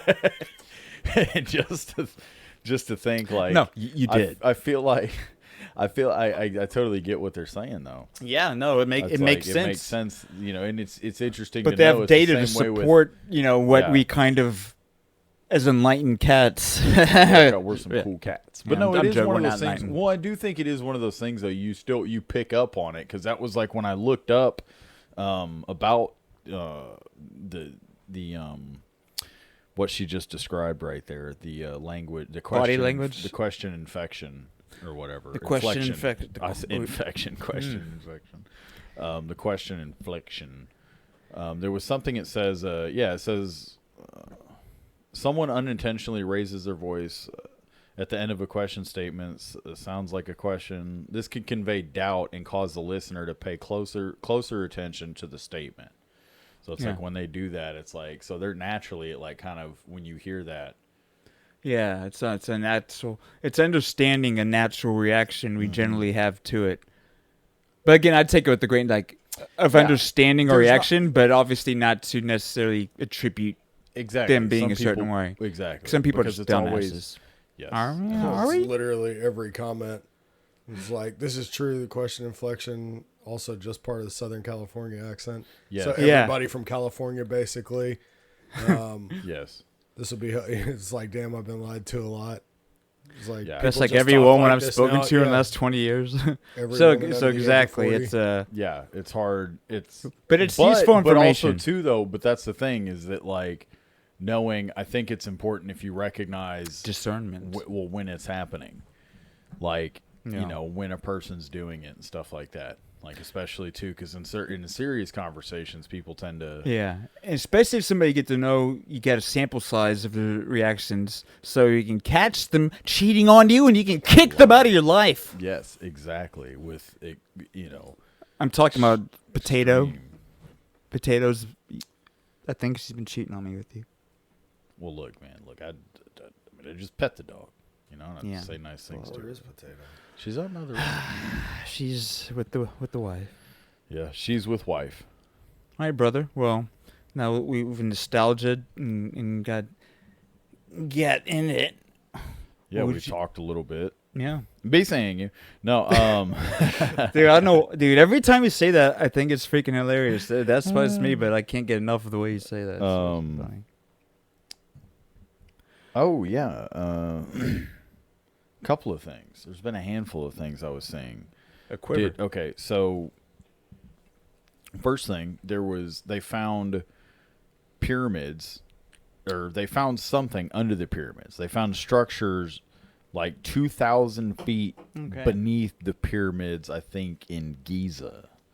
The pyramids in Giza. Yeah, do you want me to real-time learn more, or do you want to just talk about I would like to pontificate further upon this Jeff Goldblum style with my mouse. Yes. You need longer hands. I think we need to have hands closer. Talk with our hands more. If everybody could just use our hands. I know Chris is a giant Jeff Goldblum fan. Actually, no, I'm going to let you be empowered. The man will ask me if he wants me to do something. Worst. A critic. I love it. I love criticism. Right, it's like, hey, the character you played in Jurassic Park, could you just like be that for the rest of your life? Maybe Chris Walken is probably a better example of that. Yeah, and I love both of them. Walken's good. I love Jeff Goldblum. Yeah, no, everybody does. I get it. You know, everyone likes Christopher Walken. Yeah. Everyone likes Christopher Walken. What's happening here? I don't. Oh, it's not. Is it green? There's a lot of actors like that. Well, I mean, I bet it's because of individual personal life leanings or something. No, I mean, I see it. I see he's carried it throughout his thing. It's like pretty much his point. It's like dude, I could make a huge long list of people who do that. That's the bread and butter. Oh, I could turn off the VPN. You wouldn't have to deal with that. I'm sorry. Yeah, I mean, I got it. I'm not a robot. This guy knows bicycles. Am I right? Robot. So, have you seen where they put the two ChatGPT things over each other, facing the opposite direction? I know. Do you want to be sharing this? Just I'm not automatically sharing the screen. Do you want it to be shared? I don't think it matters. I don't think it's worth sharing. I don't. Okay, yeah. I don't. Unless you do. Either. Actually, it might be. No. And I could. That's right. It makes me think of was that is Deadpool 1 or 2? His legs. He got his little baby legs, and he starts to walk. He's like, he's still in it. Oh yeah. It just made me think of that, Mikey. That's all. Let's see. King's Chamber. Queen's Chamber. I like the sound of this. Okay, no, it's so no, let me help you out. No, so search, click here, because you wanted to do like live web search. Click, and that'll give you more. Hey, don't touch my TV, sir. More recent, because it's not gonna it doesn't naturally just search the web in most cases, especially like the free version. But that little World Wide Web should be a little option you can click. Heck yeah. There we go. 2017. Nope. Again, it's working its way up. 2023. Nope. 22. 25. Wait. This is it.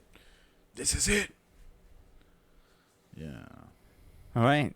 So right here, I believe this is the one, Discovery. March 2025. Yeah, in March 2025, a team of researchers from Italy and Scotland claimed to have discovered a vast underground city beneath the Pyramid of Giza using radar technology.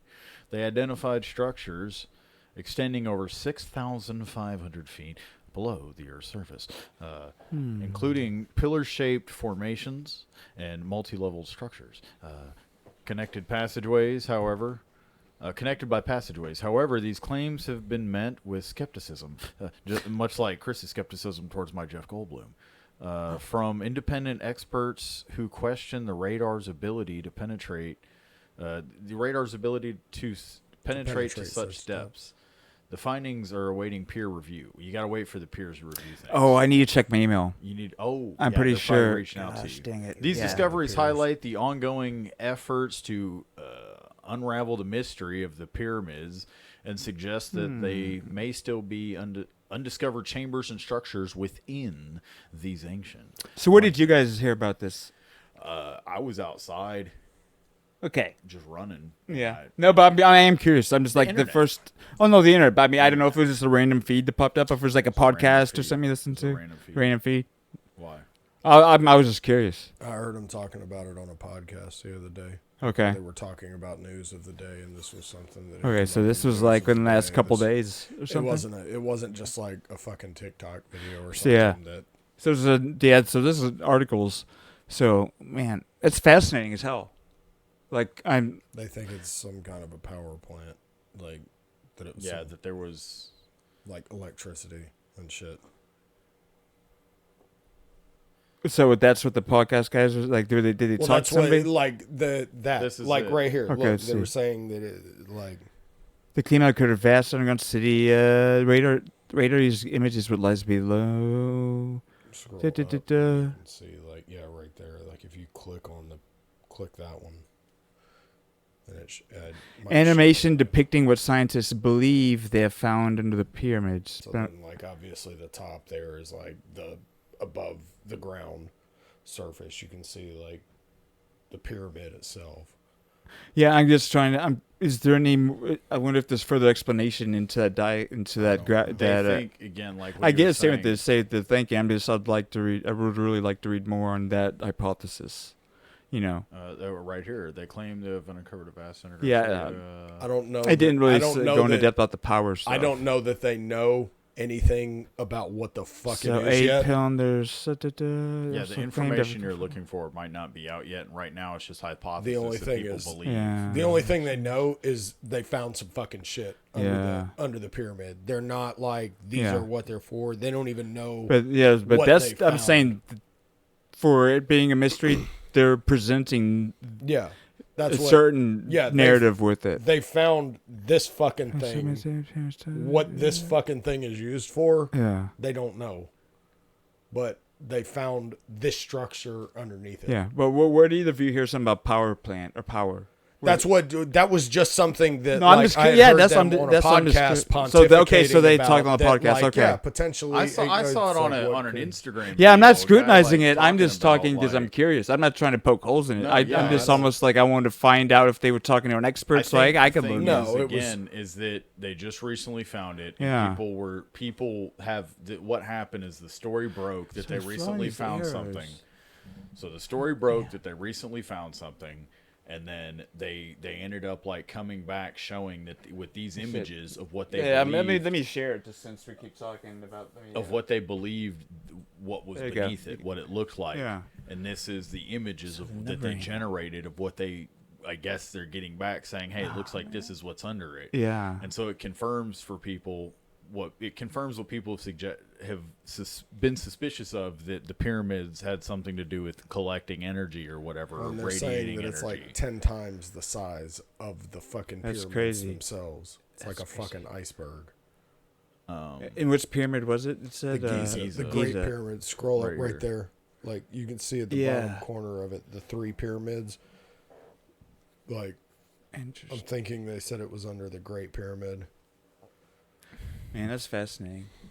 Here, I can try and search more. Here, you go search more. Like you're. Just we can talk more if you want to. But just try and find more of the answers you were looking for while we're here, because before we go on to whatever else. Oh, we have to see. If you wanted to see if you could, ask any question through something, perhaps. I'll stop my head. Because right there, look, no, that one. See that? Well, this one or the next one? No, the thermal. The next one, right there. You can see, like, that's what. Using remote sensing techniques, they've discovered a mysterious L-shaped structure. So I think this is part of what helped them discover this stuff. Yeah, so the red square is like, or the red rectangle is like the, what's it called? I believe the above ground, like what you're able to see. Yeah. But the subterranean is like the, what's it called? The thermal image of it. Like, so it's like the footprint that you would see above ground, I believe, is like the red rectangle. Yeah. And then the thermal imaging is like the chamber they've discovered underneath it, which is like 3 times the fucking size of it. Yeah.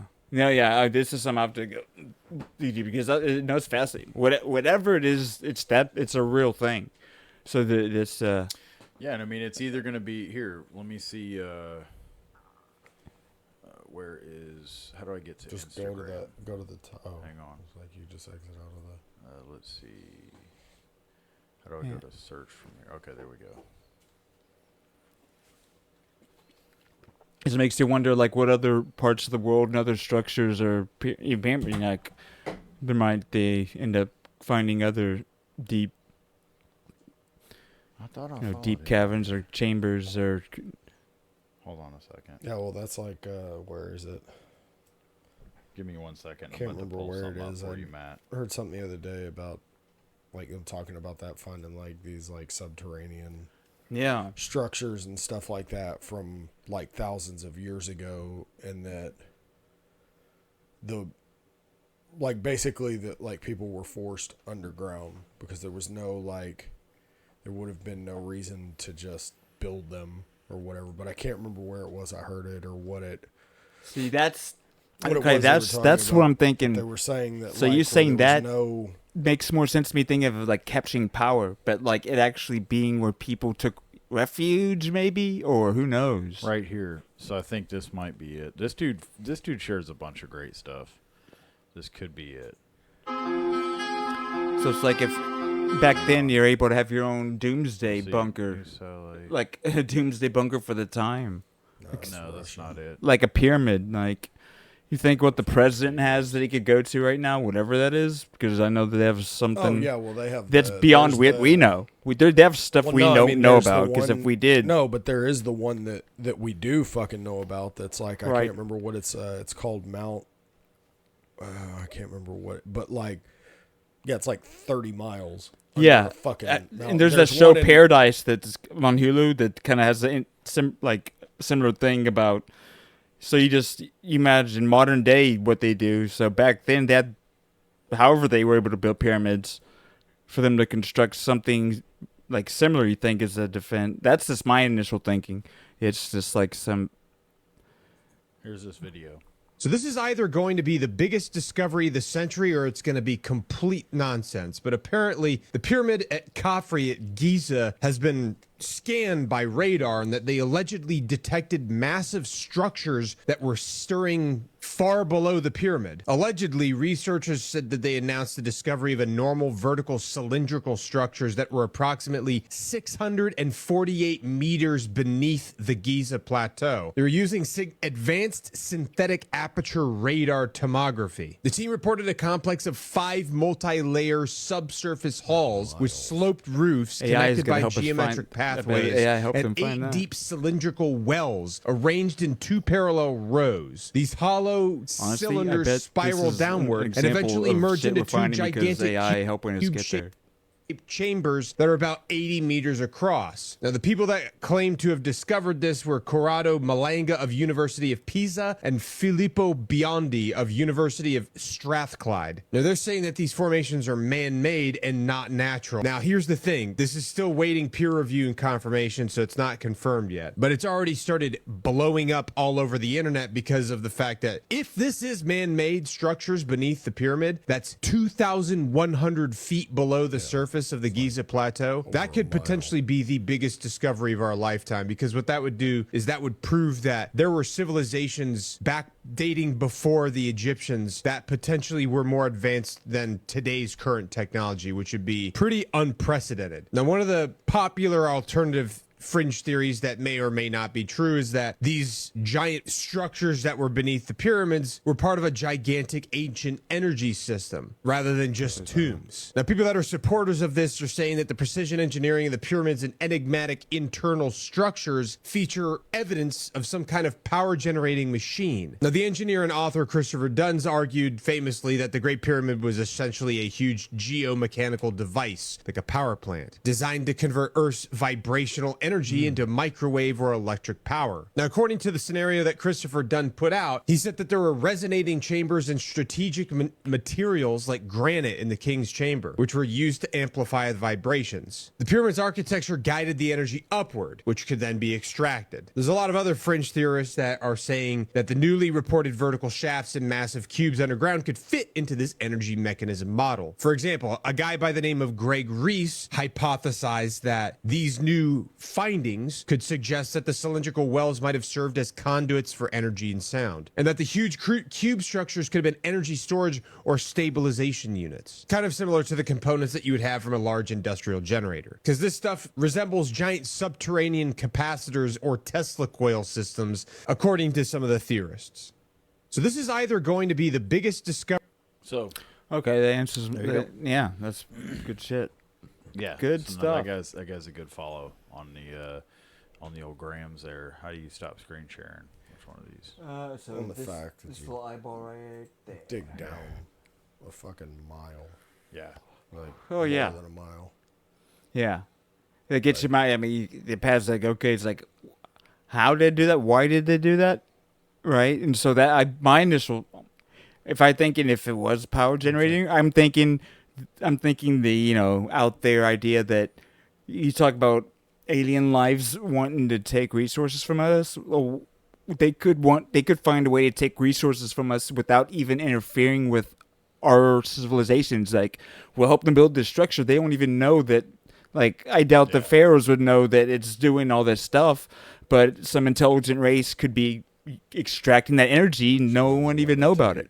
Levitate over the pyramid and extract all the to be like, oh, we're helping them build this stuff and they're great and we're just gonna be taking energy. Electricity you can see after 8 p.m. Yeah, there's gonna be none the wiser. It's like no one loses. It's a win-win. Whenever we start finding other planets, that's I'm gonna present that's how we do it.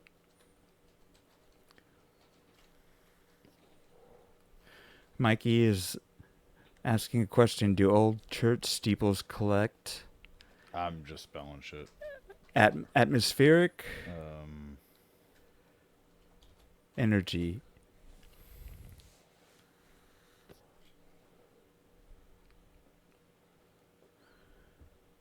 So what made you think of this? Well, because there's also a, what's it called?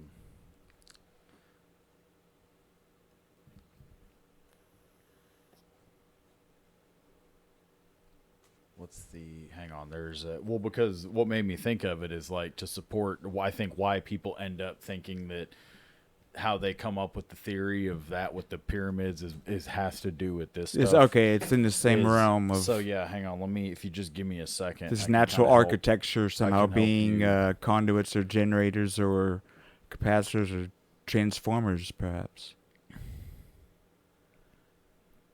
So hold on. Because I would say what, regardless of what you think about what AI is going to do, whatever, it will definitely help us understand shit better. It'll definitely help us understand the ability and the potential of things that we might have theorized.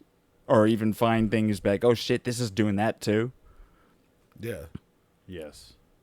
In the same way it'll be able to help find cures or weird gene stuff. And then get into... Yeah, the whole realm of freaking bioengineering, and it gets crazy, but... Yeah, I'm trying to find, hang on, I'm trying to narrow down a test of, effect. Like, this other... Of what people... There's a scientific thing that, like, there's one... That people think that this is, like, just a blown-up version of it. I'm trying to find out the basic science experiment that people do to be able to... I'm trying to figure out what it's called. It's like, or you could just say like a science experiment associated with this.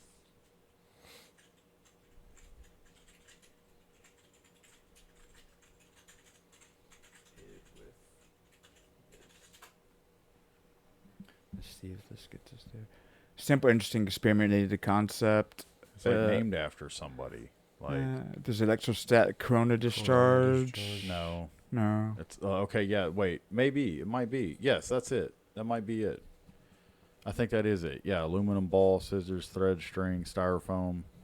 Yeah, I think that might be it. So look up like a video of it, of like a coronal. I think that's what it.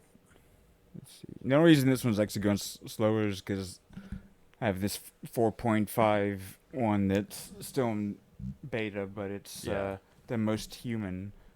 If you know, like that's a whole other thing. Like earlier, I said, I don't know, probably a couple weeks ago. I think vibe could be one of the words of 2025. Like, it's part of this thing. Is like they said vibe. So this fucking thing says vibe. No, not this, but the way they they did the best to describe. OpenAI did the best to describe this. But I've also been hearing vibe more and more. Even Stephanie's cousin was saying something like, "Oh, that's the vibe." It's like I'm just hearing vibe more. Oh my god, it's a whole vibe. Yeah, it's a whole vibe. Then I can see this 4.5 is kind of smarter because come on, just give me it to me. Here's some YouTube videos. Okay, sources. Let me see your sources. Not long ago. So here's one from 2024.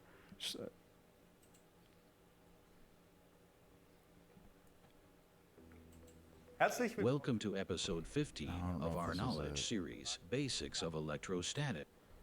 Let's see. You could play it and see what they say. There's a bunch. Let's see. I guess I could just go with that one and skip it forward. Welcome to episode 15 of our knowledge series, 8 minutes. Basics of Electrostatics, if you find and Olaf has built something nice again. Yes, I have brought something exciting with me. In this case, even very exciting. Starting with our high-voltage generator, the Smarty 310. This is a bus-operated high-voltage generator, which is supplied with 24 volts and can be controlled via bus connection. It is controlled via this controller here. Is to start playing a track that says and they then killed my boy. Cable here to the ball. Okay, beziehungsweise auf die Kugel und mit dem and the earth cable to the second ball.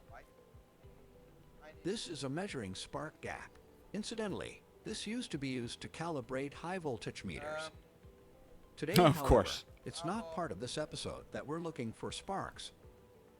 But I'm interested in something completely different. Namely, sliding discharges on surfaces. Let's make the first attempt at this. We have a measuring spark gap here. I'll set 100 kilovolts here in the controller. Set the target current to a maximum of 300 microamps. I switch on the high voltage, and it starts up. And we now have 100 kilovolts, and nothing is happening. Now put your balls in it. Right. Why is nothing happening? It's like, ouch, my not balls. my partner here. The balls is large enough to prevent sparks. That's the taint. The air insulates about 3.3 kilovolts per millimeter. We have 100 kilovolts. This is a little more than 33 millimeters. I measured it roughly before. We We're trust at around you. 40 millimeters here. That means there's enough insulating air in between. Now we have a plastic pipe here. PVC can insulate much better than air. We have put a sealant in the middle. This sealant is there to ensure that there are no sparks inside, because then we can see anything. I'm committed to finishing this now. On the outside. Yeah, I mean, go ahead. So that means I'm actually putting a lot more insulating distance or insulating material between the balls. It should insulate much better now. And I'm not changing the ball distance. It fits right between the balls. I'm going to do it's going to get so bad. Talking about balls. 50 kilovolts for the beginning, and then we can slowly increase the high voltage. I'm going to switch on the high voltage now. We now had just 50 kilovolts, and there was already a small spark. I now reduce the high voltage again to 40 kilovolts and switch the high voltage back on. So there being a spark that There's no problem with 40 kilovolts. manifests, is I guess that's kind of what. So yeah, I don't know if this was the exact. It might have to do.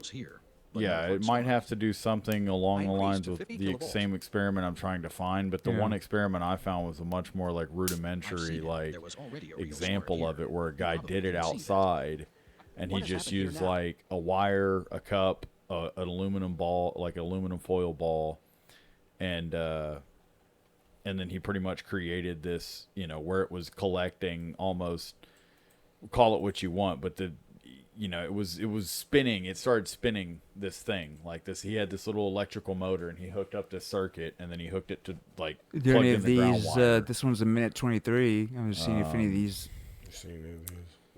No, it's none of those. I was looking at some of those earlier, and now I'm back to doom scrolling in the feed that I send myself of interesting shit, and I don't see it right now. I'm getting closer though to where it would be by this point.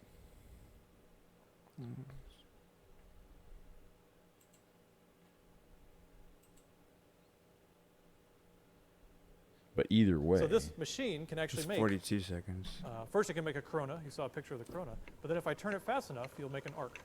So if you get it going really fast. Oh, there's one.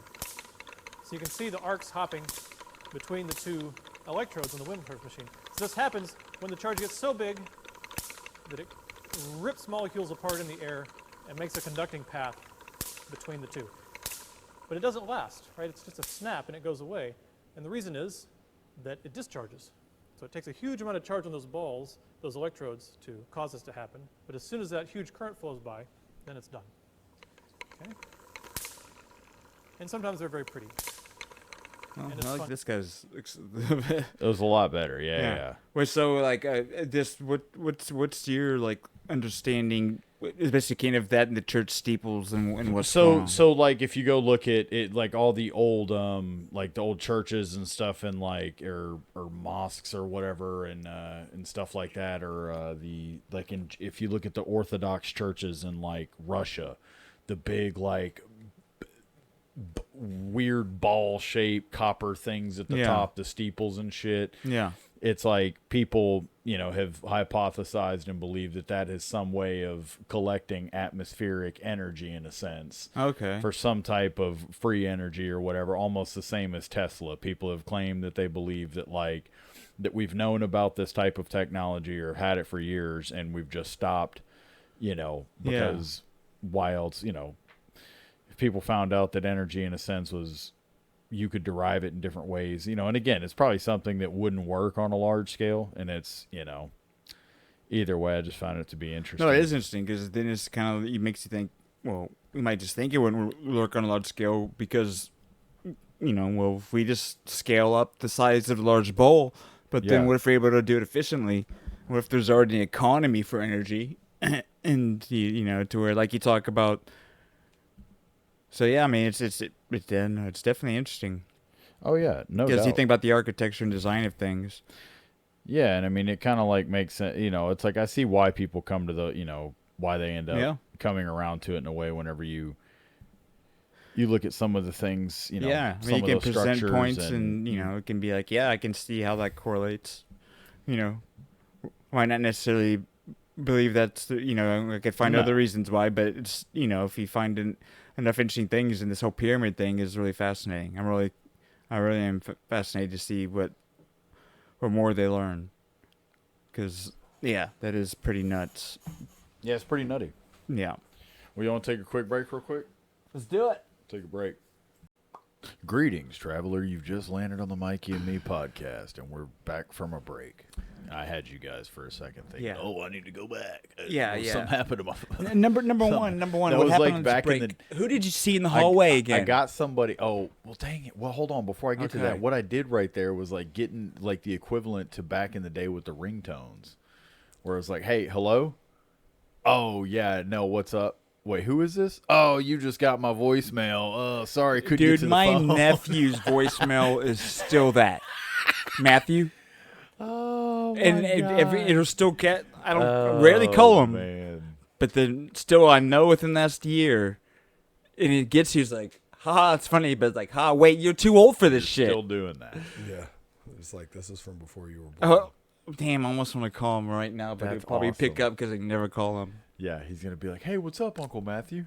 It's like, I need you to not pick up the phone. I'm about to call you back. I don't want to talk to you. That was that. But and people using people also doing recording their own customized messages back in the day off of, you would like perfectly time the track. You'd be sitting there with your phone and you'd be like, you click play and then what's it called at the same time. And back when there was effort behind it. What's up, guys? Back when there's effort to it. Now it's all done easily. Message. Do y'all remember any friends that had any really cool ones? Man, anything that like somebody was like he actually had a funny one? No, I didn't talk to people in that way. But this is like earlier than that. But I think was it maybe in that 19. It wasn't in the Y2K movie. There's somewhere else, but beeper code, beeper lingo. Yes, was that in there? Yeah, I think it was in like there. with the it was BOBS. Yeah, or there's different like there's a whole shorthand. Yeah, you know, to where you just have to spell words out with people. 800, there's like 5, there's a bunch to where it's like I just want to send a message. Its own special language, like emojis or something, but with letters and characters you could do on their phone. Because I may know about that. I'm like, actually, that's pretty cool. I need to look up because I was young, so I'm sure there's a bunch of that I never knew about. Oh yeah, no as doubt. adults, you know, that's especially in the world of adults and sexual activities. Question: we're gonna go this way. Question. Wait, so you're gonna ask yourself a question last? This way, yes. Okay, yes. good. I will be the last to ask myself this question. That time I have the most time to prepare. What TV or like? Yeah, I guess it'd have to. What character in any? It can be TV. Or movie would you have liked? Like, if it could be anybody, who would you like to have seen more done on, or like an extended series on a character from any show, or like again movie? Say they never made a movie about somebody, and you're like, I would have loved if they did this into a movie, or into a TV show, or something, or whatever. No, I get. Now it's like, okay, maybe you should give us a time limit. I don't know, because I want to think. Because I would say 90s. I'd say 90s. I'm just thinking a time limit for how long I can give you to respond, because I don't. I could think so deep, and I don't know if I should. If give me 10 seconds forces me, but that's too short. No, take your time. Don't rush yourself. Take your time. Don't hurry up. It's okay. Who do you like? Who ain't you seen enough?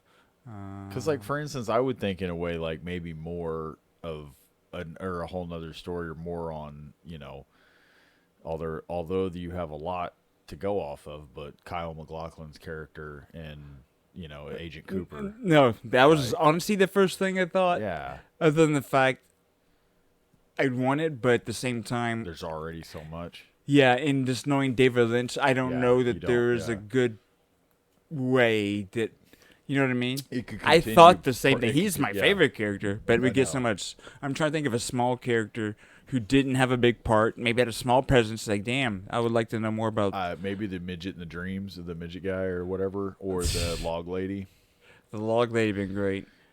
That's picking too. So. Or what's his name? Doctor. Maybe if we did limit it, I'm for myself thinking if I limit it to a TV show or a movie, because I want to force myself into picking something that out of it. So I'm gonna say I'm limiting myself to a police or cop type procedural or show. Anything in the thing. So so I'll. Well, he's in a good bunch, but The Wire, Omar. Omar, yeah, that'd be a good one. That would be good. Like a deeper, like an understanding of. Yeah. Yeah. Like a whole. Here comes Omar. A whole side story of Omar. Or the depth to his character, because he's There's some stuff I know Chris is really like. Understanding why he was gonna say. I was gonna say there might I would like to know his journey. Too far, yeah. Yeah, they would actually. No, but I mean, they'd make that show now. Oh gosh, pretty graphic probably too. I feel like I don't like Omar. Yeah, be like, oh man, I think that was a bad idea. I don't know about Omar. Like, oh shit, Omar's coming. It's enough. He's like, it's a whole new meaning. He's like, he ain't got no gun, okay? I'm He's like, and Gillis and the Gay Vikings. Oh god. Yeah. Oh, no, Chris, you got to give us one now. Huh? You got to give some. Do you have?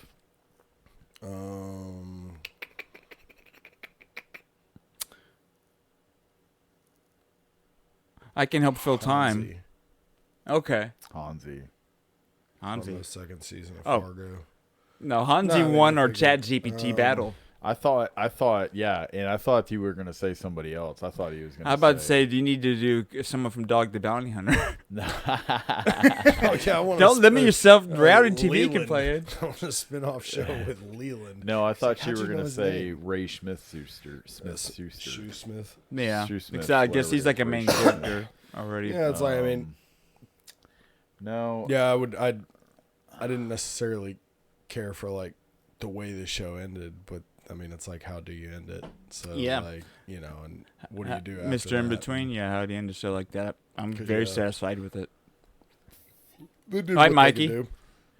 But You're yeah, up. yeah, Hansi would be one, and Hansi? probably from The Wire too. I thought you were gonna say like McNulty before, like Yeah, well, that's what I'm trying to think. because there were Could be you know, spin-offs. like He was such a scenes- main character. I feel like if he had to pick a main character for the show, Well, it would be him. Yeah, so I they felt were like like- that gets, I'm thinking a character that like Yeah. he didn't get as much of as maybe You there know just what? in a season or two. Then no, it'd be what's his name? The old guy, the old black dude. Yes. the one that would always. He would like, end up hooking up with that stripper who ran away. Like he was really cool. Yeah, he was the one where they were all sitting there trying to get that desk into the office, and And they're they're like sitting both there, pulling and, which and way. it was like, "Wait, you guys are pushing?" And then he just like turns around and walks out of the room. It's not Lester something, but yeah, he was Yeah. like the guy that had like some the past cheat where or they the- basically yeah. sent him to a shit job Mhm. because of Yeah, his 'cause good he was like a detective. good He was detective. good police. Yeah, he was good police. He was murder police. You haven't watched all the Wire, have you? No, not all of it. No, Neither I has have he, not. so y'all I've can finish watched- it together. I've watched a lot of it. Y'all, but I as have a not brother, finished y'all. this Point. No, because what happens? is, Yeah, like, might I as well didn't start from finish the that. beginning. As a brother? Well, no, that's We do you know, should- I've started from the beginning 3 fucking times. Maybe That's if you the have a problem. brother with you, and you have a brother with you, you could be a couple Yes. brothers watching We The could Wire be a from couple of beginning to brothers. end. I've seriously started that. I've Chris seen the is first Chris. 3 Chris seasons be like, 3 you know, times. what's his name? Weebo. Weebay. Weebay. Is that? Weebay is Chris's smoke monster from Lost. It's like he's just throwing out facts. It's like, No. yeah, Weebay. Weebay. No, I would no. And Mikey, come on. Yeah, okay. He's already said, yeah. I wanna, So I think. Be saying it. I'm just doing Pug Simulation. No, there's a Pug Simulator. No, modern, like there's a modern one that comes to my mind immediately, but it's very recent. But it's like, so I feel like that's why it's on my mind. But I know it's Tell a me, tough Mrs. question. You have trouble asking questions. Tell me, what's this that you're thinking about? Jiminy Click. No, there's one that comes to my mind immediately, but I don't think he's necessarily. Say it.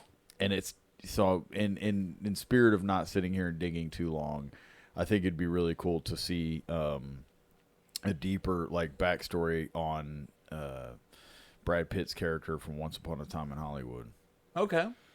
Like, yes, you did see decent enough of him. Yeah, but like, he was a mysterious. He was just there. What about kinda. his life before he became his stuntman? Yeah. Like the life that he lived before he Totally. became the stuntman for him to be doing toe to toe with Bruce Lee and then like just being such a badass. Like, okay, what's his And story? then they said he killed his wife and all this. He was Yeah. like a decorated military veteran, is what's his name said. Yeah, like goddamn war hero. He's goddamn war hero. Yeah, exactly. Yeah. It's like, and his Yeah, character that was would be just like fun. such a cool cat, and like didn't it's like the way he acted with stuff. Like It would be seemed- fun, but also I thought that's Yeah. part of Quentin Tarantino genius is almost like just kind of not knowing. I feel like I would want to know, but I'm happy just kind of as knowing he's got some crazy backstory. You know what I mean? It's that weird Yeah. trade-off. Like I would love to know. I get it, but I mean, it's just It would like, be cool, Comes though. to my mind. It's like Yeah. I feel like he would make a great incredibly, yeah. because it would probably be just a mixture of like, it would be just like all these adventures. I feel like yeah, it's crazy. I mean, he could involve any number of crazy shit, coke running and working for the cartel or some shit. Instead, he just like stumbles into He just happens into it. And he's like, "Oh yeah, that was the time I was unintentionally running drugs or." Another one though was this is actually shout out Crane because he got me. Shout out. The homie Crane got me actually on this one, and I've never really been a Star Wars fan. I'll admit it. I'm not going to sit here. I do enjoy Star Wars. I really do like The Mandalorian. The Mandalorian was awesome. I really enjoyed it. That's a high point. I think it's great. Andor's worth checking out better than that. I think all of the Star Wars, I think it's the whole thing as a whole. Totally, it's great. Especially if that's really what you're into. I can't really knock it. Shout out Star Wars. I can't really knock it. And my wife loves it much. Yeah, but what I was going to say is there was one. I like it. There was one of them that I watched where it was like, it was probably like. Return of the Jedi came out in '83. I don't know if you watched. I did see that, but it was one of the last 3 or 4 that was released. It might have been Rebel 1 or something. A show or movie? The movie. Okay. Something Rebel. Didn't one of them have something to do with Rebel or something? Rogue One. Rogue One. The one that's a prequel to the very beginning, and yes, set I up. think it might have been Rogue One. Yeah. There's not powers as much really. It's just like more just a cool space, Yes. And in Rogue One, there was a part where, you see, I think it was Rogue One or another, either way, there was a part where you see, this girl or somebody's having a vision or a dream or something. Yeah. And you see Kylo Ren, and he has, all these dudes that are with him with all these different, weapons or whatever, something like that. Oh, okay, so this is that trilogy Daisy released. So this is, the trilogy whenever, old dude and girl are in it. Okay, yes. So this is, okay. So it's not Rogue One, but you can keep going. Okay, I that's just what I'm want to say saying. it for people. It's not so Rogue it was One. One of the notes. Yeah, that's what I was trying to say. I can figure it out in a minute, but it was one of the newer ones. Yeah. But there was a scene where they're having this dream sequence or whatever, and they see Kylo Ren standing there, and these dudes around him with these cloaks or whatever, and the way they're dressed, and I'm like, who the fuck are those guys? Those guys look. So the whole point of bringing this up is there's shit like that's happened in movies that never gets addressed. And apparently Crane was saying, I asked him about that, and he was saying that was supposed to have been something at one point. They were supposed to have made a whole story about them because apparently those guys are the Knights of Ren is what they were called, and they were supposed to have made a whole break off story about them or something. So they had that set, but then they just scrapped it. Exactly. And so it was dang, but he apparently Crane was saying in some story, there is some story about them, I guess, from what he was saying. Yeah, probably the books. Yeah. Probably books or so, or they're all bounty hunters, I think, that have different kind of weapons and stuff or whatever. But either way, it was dang, that would be pretty sick. The kind of shit that the universe is with the cartoons and I know some of their one animated shows is supposed to be really good, but I never got into it. What's your biggest knock against Star Wars? I like it. I like it. I like it and I don't see him. I just don't get. It's I don't get my own no, not played out. For me, I don't get a weird or philosophical or existential depth to it in the same way. It's good. It's good. I enjoy it, and I grew up liking it. But at the end, I feel like it's a little too popcorny for me. It's a little, it's great. I like it. That's what I'm saying. But I like I like sci-fi that's so gets even weirder. It's more of a Trekkie. Because it's the more Trekkie. Yes. I like Dune. I like really it's more, good. It's good. I think it's the more Harry and this isn't meant to be a knock. It's the Harry Potter of sci-fi. Yeah, and George Lucas has done shit jobs with most of the movies he directed. Even people liked them. A lot of people go back and he didn't do a great job. There's so many just bad ones, really. No, there is. I'm not going to disagree. But so then, it makes it easy to I don't enjoy it as much. How many innocent people were on the Death Star? At least there was a few. Do you know there was one in the movie where he was Anakin and he's flying the little when he's a little kid? Yeah, that was racing. doing the races. That's a great video game. There's a scene. Yes, that game was awesome. That's what Star Wars good, dude. They marketed their games were sick. Toys, everything. I was a little kid. Yeah, I grew up and I had so many toys and shit like that. They were smart with that. In the scene where he's like racing around and you see the stadium, all the people like watching in the Coliseum, the big crazy stands. It's like some ridiculous. I want to say like 100,000, maybe more, painted Q-tips. It's a small shrunken down thing, and they did painted Q-tips to make it look like people in the crowd.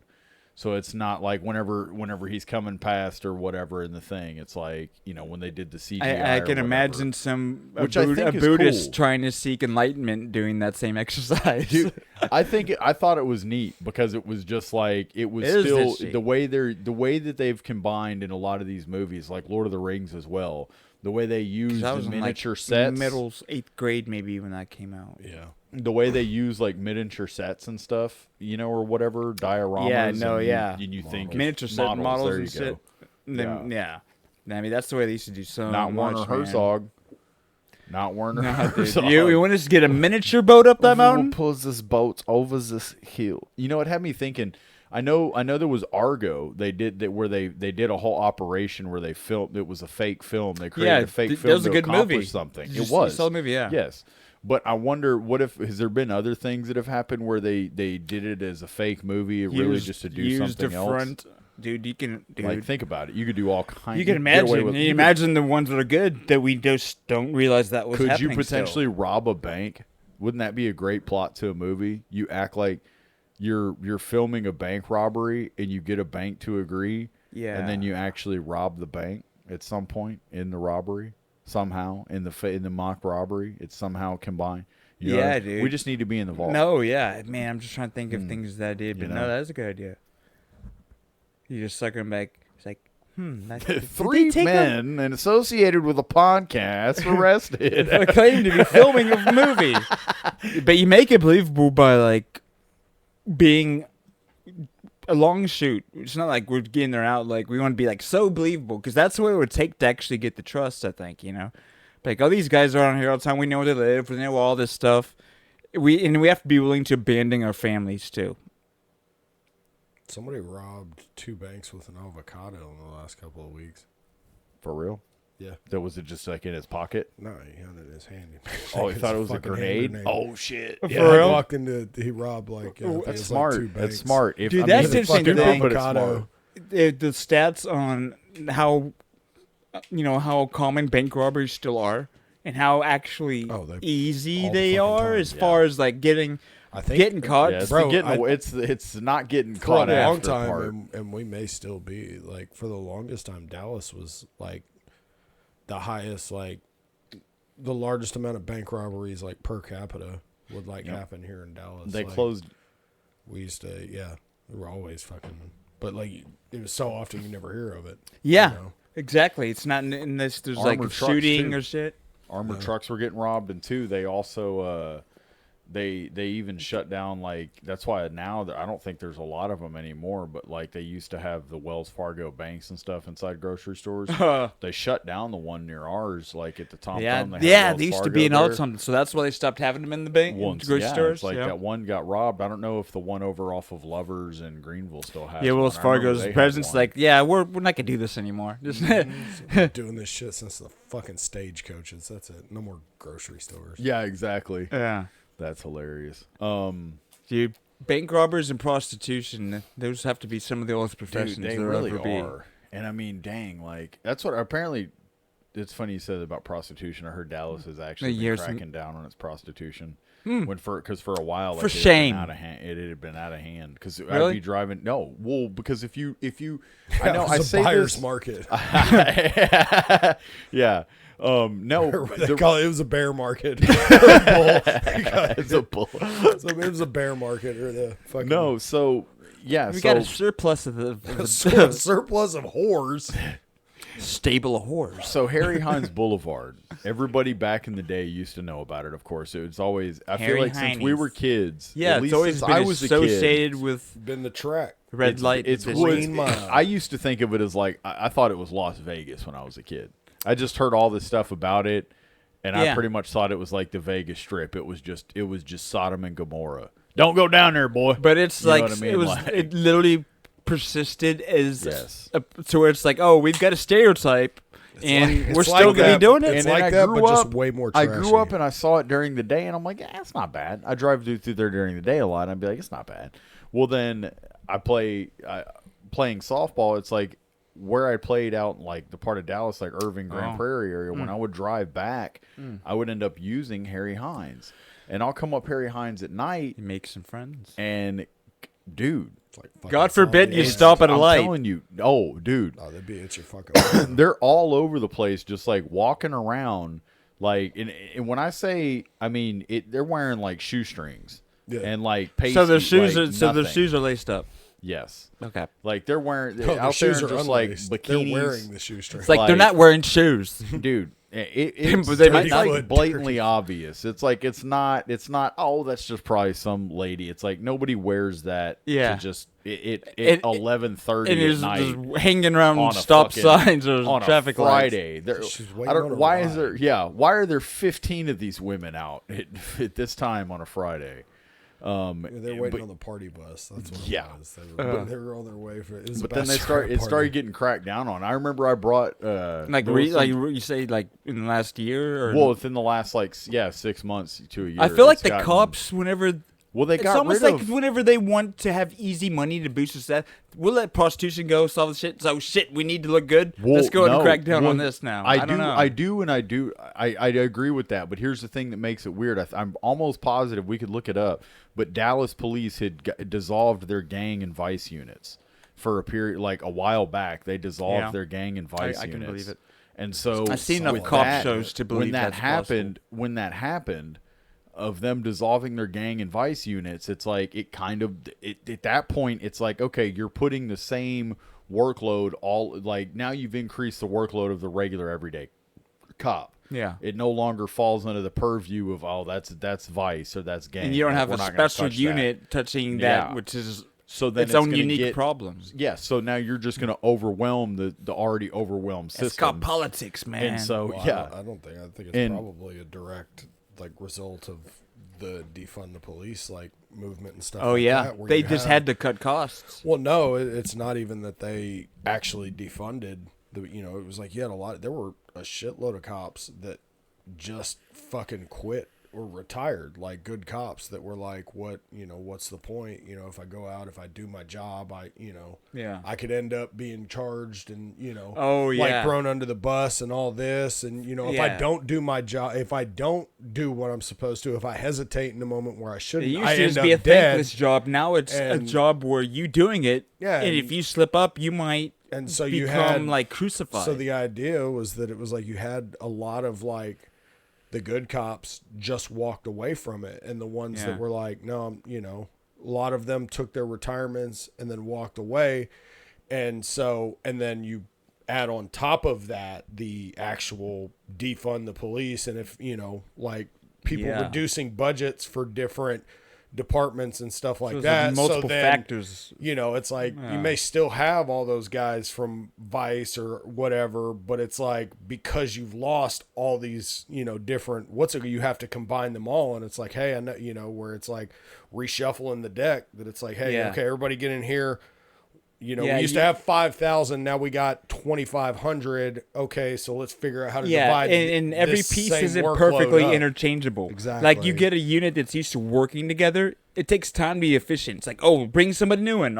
You think they just got peak efficiency? No. And then now, like he said, it's like your workload doubles, where it was like you used to just focus on Vice, and now it's like, now you also have to do traffic shit too, or this, or whatever. And so it's like you're doubling and tripling the workload, because it's like the crime don't stop. And that's the easy. It's not like it's not like the drug dealer. There's drugs involved, but man, they're selling the oldest. They're selling themselves. And what I was gonna say with all that was the reason that it's now. My whole point was saying they're running a 2-for-1. Is that the reason I brought all of it up was. or where I was going down that train of thought to begin with, was because you were saying that about, well, now I find it funny how they do this, and now they want to police it, and this and that, like how it's like they let something go. And I was just saying, yeah, it's like we used to have, as far as I understood, we used to have a vice unit and a gang unit, and then we got rid of them. We dissolved those units. And now either way, it's like, I think the reason you're seeing something being done with it is because it's gotten so blatantly obvious that regular people and other stuff are like, it's getting out of hand to where it's like, okay, now we have to do something. Now there's a power of social media that it can do good whenever people are making the problem, as so evident to where it can't be ignored. Yeah, eventually it gets to the point where, it's like you look at movies from the, 70s and 80s and 90s of like New York City. Yeah. And then Giuliani came in and, the broken windows. Well, it's like broken windows policing and stuff like that, where, it was like it got to the point that it was so out of hand that people were so like, regular people were like, I don't feel safe. I can't, And so like I think to his point is that it's like it's gotten so egregious that it's like, yeah, we kind of got to fucking do something. That's an analogy for what happened with the last election. Yeah, kind of. Very Shit much gets so bad that, it's like, hey. Yeah, everyone's guys like, hold on. This is fucking stupid. Yeah. But man, can I seriously, I thought that I was having, because you're talking about the other day, about kind of the American dream. Is it cool if yeah, go ahead. It was an idea of having, and it's not just directly, there was a lot of thoughts I was having, right? But, again, I was watching that movie, and I was just, there's certain points there where, first of all, I was talking about, like, the American dream, and, the good example is just saying, like, thinking of my dad. My dad grew up, he actually got a degree, but, like, to be, like, a pastor, but he ended up not becoming one, but he became a postman. It's something like he didn't need a degree to get, but he was able to be a postman, get married, have a kid, buy a house, and make a life, and just nowadays it's like that kind of hard work and effort. You're not just going to easily just buy a house and have that kind of living you could before. Postman salary. Yeah, to where it's just the basic American dream is becoming more and more unattainable for the average citizen. Mm-hmm. And I was just started thinking just about the identity of a nation, and like that one quote in that movie, he was talking about what is it when a madman has to say you should be ashamed of yourself, something as simple as that. And I was just like, being ashamed of yourself, and you just think about that on a big scale. And it just, I'm not saying there's any kind of resolution to my thinking other than I was just thinking about national identity and just heritage. And this is about to take a turn you'd probably don't expect, but then I was just, because I was seeing architecture in there, and I was just thinking about civilizations that, we know things about them, but a lot of their architecture is like a staple, a testament of that time beyond everything else. You know what I mean? Yeah. To where I think Trump would be the president to actually do it, but if there was some kind of national initiative, and you'd have to be smart with how you do it, but actually to have some like national like architecture initiative that equally found out 50 states to find equal areas. They have to be intelligently done to like everyone represented, but you have to like finding the architects. It'd be like a huge thing to actually like pick the architects to have the vision and it's all agreed on to where, but like lasting architecture. So like the Pantheon or the Colosseums. And things like that is what you're talking about. Lasting functional architecture. And it could be in this city where there's this building. Not just building and that's the stadium, government. Not just building a stadium for the fucking functional Olympics. Architecture that's just kind of interspersed, throughout the country. To where like even like a podunk place will be something that they built there, but it all be designed with the same aesthetic. It all have like a theme that would all connect. Well, that's like, but that would be like a defining thing because, like you're saying, it's almost like if shit goes away and it's like, oh, this is a great nation, and they were, but it's I feel like it's a kind of endeavor that for whatever it's worth would like have some weird identity that helps associate with it, in a weird way. I don't know. I was just like thoughts I was having about that. I don't disagree. Like, I think that's actually a really good idea and a good thought. But I think that like, the reason I don't think something like that would happen. Oh yeah. And I'm not to poo poo it, but like, I don't think it would. Burning Tesla dealerships right now, dude. Well, yeah. I mean, not just. Did you see that video I made? I don't even know if I uploaded it. But I was gonna say just that it's like, like we're already, like, in order for us to do something like that, we have to like shift our like, it's like one of the best quotes I think I've heard has been in the book The Fourth Turning, and in that book it said it was like we're individually motivated yet collectively adrift.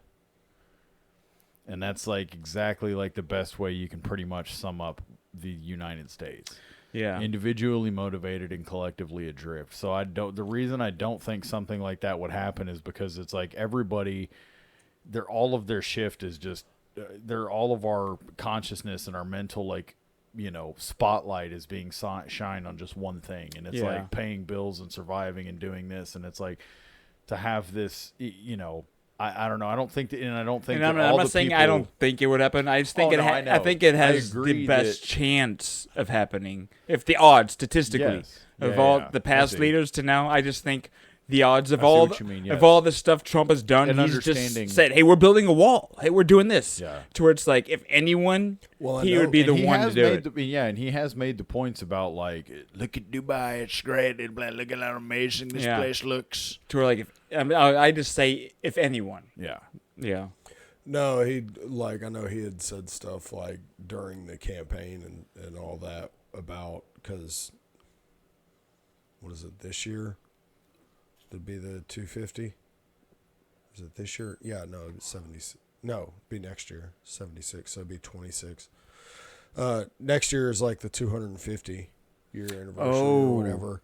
And so, like all the movies back in 76, it was like, that was definitely a big theme, like the bicentennial, like even in like fucking Son of Sam, like that movie and stuff like that. That was a big year. You talk about like a time of the year or whatever, a fucking time period being a character in the movie, like that was the bicentennial was like a character, I feel like, in that. But either way, so we're coming up on 250, right? So we're coming up on 250 next year, which would be 26 will be the 250 year anniversary. But it was like something he had said. Give two shits, probably. No, well, he had said that he wants to have an entire like year-long celebration and have, not like what you're talking about, like building something, having each part of it, whatever, but like doing things that highlight or whatever, like different parts of the country, where it's like, we're going to have a this or we're going to have a that, like something in the Midwest, and then in the, that like, whether it's a World's Fair or like a something like that. And then, other things too about like, there was another one that I had heard him talking about when he was campaigning, or even after he got elected. I want to say it was like towards the end of his campaigning into like getting elected, but that'd be cool. I mean, if anyone's gonna do something, like a youth initiative as well, almost like a actually like have the kids care and learn. Well, about like the country. an actual fucking like get fit push like they had in the fucking like 50s and 60s, like where like PE class was actually a fucking thing. Yeah. Like, is it not anymore? I don't even know. Well, not to the extent. Not where like it's that. Not back in the day, they would have. It was to, literally physical education. This is how you fucking stretch. This is how you do a fucking pull-up. Not just This is how you do. Kids no, we're gonna around. everybody's gonna. If you have auditory problems, you can put your headphones on, and you don't have to. Like it's a free class. Yeah, everybody just hangs out in the gymnasium unless they don't want to, and then you can go to the class and call it. Like I get what you're saying. He's talking about like having like get together and do fucking push-ups.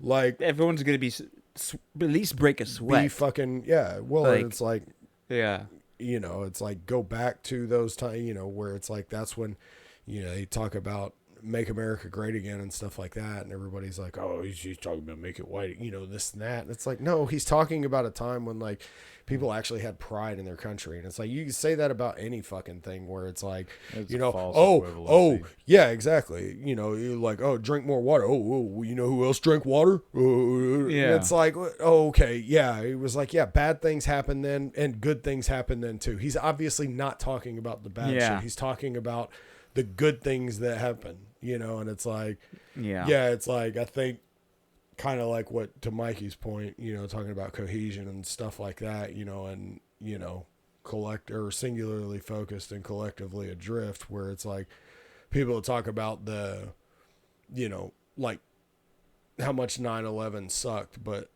how awesome 9/12 was, because everybody was a fucking American that day. Like nobody all of that shit, nothing mattered. It was like at that point, it was like, you that's the whole rabbit hole to go down. Get into, think about the actual what 9/11 was, whatever. The value, the fact that came from a terrible thing like that. Well, it like let everybody focus on, what, like at the end of the day, they attacked all of us, regardless of what, like what color, what religion, what sexuality, like any of it. It's like, no, they attacked America, and at the end of the day, we're all fucking Americans. And if you want to go conspiracy theories about that's a leader saying like, how do I get my country together again? Well, this is a terrible thing to do, and we allow or orchestrate or just allow a terrible event to happen because that's going to unite us better than any positive initiative could do. I could sit here and make initiatives to be like, everyone should join together. That's one that's been that horse has been beaten to death. Like that actual of what what that was and all that and what the intention of it was and everything. But the only reason I brought it up was like to Mikey's point, where it was like, it ends up taking something like that to snap everybody out of the, the being adrift. You voted for the orange fucking Cheeto man. Yeah. It was like, forgetting line divides and being like, wait, we're all freaking neighbors. Those people want to kill all of us. Yeah. like you're my neighbor. Our kids go to school. I like your wife's cooking. Let's join together and recognize. Remember I brought your trash cans back when you were on vacation? One thing that was awesome after all that, like just to touch on what y'all were saying about how after that happened, was the game between it was September 21st, 2001, first game after 9/11, the Mets versus the Braves. Yeah. And all the Mets wore like the FDNY New York firefighter hats. Yeah. And then Piazza mashed a home run, I think, to give them the win or whatever. Or no, they didn't win the championship, I don't think, that night. No, no, it wasn't. But they still ended up let's see, what was it? Because that was when Sosa ran out with the flag and stuff too. Oh, that was Sammy Sosa ran out. Yeah, that's when he was still black, right? Yeah, yeah, that was back. Yeah, that was back when he still looked like my granddaddy. Now he looks like September 1st, 2001, first game after 9/11, Mets versus Braves. Yeah, it's like Piazza hit a homer, but either way, like you said, it was like there's so many guys you hear talk about that day. And that game and how they were saying that it's like it was just a surreal game, and like to what he said, it's like kind of everybody was kind of unified the nation. But I think it was an inside job either way.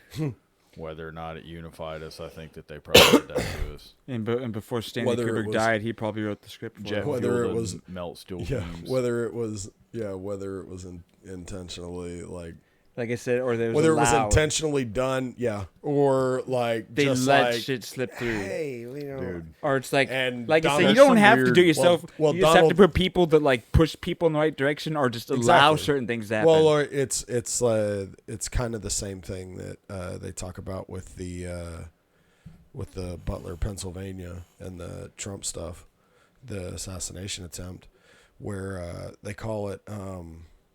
There's a phrase exactly I'm talking about. No, but there's a phrase for it where it was like, it's not. It's almost like a the phrase is something like compounding. It's like compounding of errors, but it's not, because it was like, I can't remember, but there's a phrase exactly. To be the chance to be the case. Yeah, it was like you could not possibly orchestrate this many errors to occur in that fashion. All of that, where it would be like somehow it would be like with if there's an infinite number of. What's the one? If there's an infinite number of like realities, somewhere there's a reality with a million monkeys tapping on fucking keyboards that are capable of writing Shakespeare. It's like you can't. It's just not like. Yeah. It's not gonna fucking happen. Like that didn't hold water. And so, basically. and that's one of those things. Well, and the day before, what was it, 9/10, when Donald Rumsfeld went on fucking TV and was like, "Oh, by the way, we just lost like $1 trillion fucking dollars." Right? Yeah. And that's where like the Building 7 thing comes in, where people are like, "What happened to Building 7?" And I'm pretty sure. And that's where like all the documents and stuff was like the Building 7 that went down at free fall speed. That because he's talking to a guy's like, hey, just make sure that this problem goes away. Like, okay, just like, roger that. Well, guys, why is the whole building beeping? Was it something Allegedly. in deny? Yeah, is it whatever in deny? You said what? Like when like with like if a spy gets caught, like they get caught and they know that something in deny. Yeah, you know what I'm talking about. To where it's like if you get caught and you're on your own, to where it's like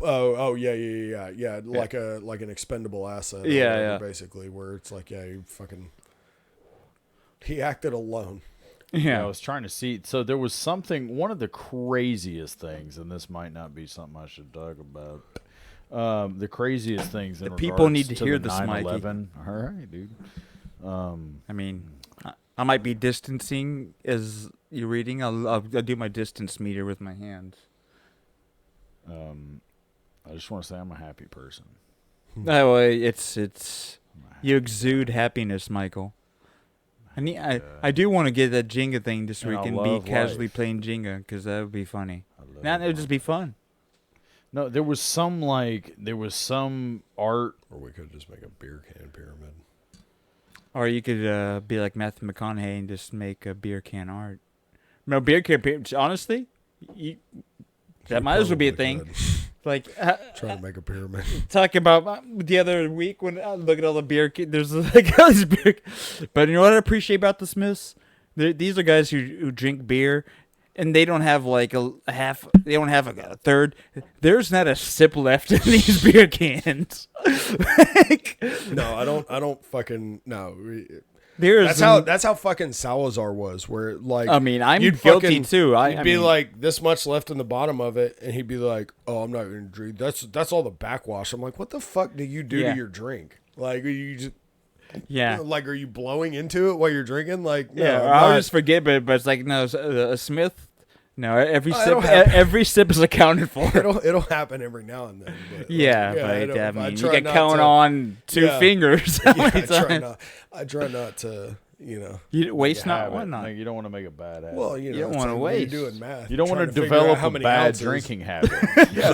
You want to finish your drink. Yeah, you want good drinking habits. You instill in your children there's the right way to drink. Yeah, it was like, you don't want to be a problem drinker. You don't want to be like Airplane. I developed my drinking problem. Yeah, exactly. So I'm almost determined to find it just so we can share it. I know. I think we're gonna. Don't even want to say anything. No, I think you said that people need to see it. We're just going to sit here. It was about 9/11, and it was about. It had to do with these. There was literally this like some Israeli art like thing going on next.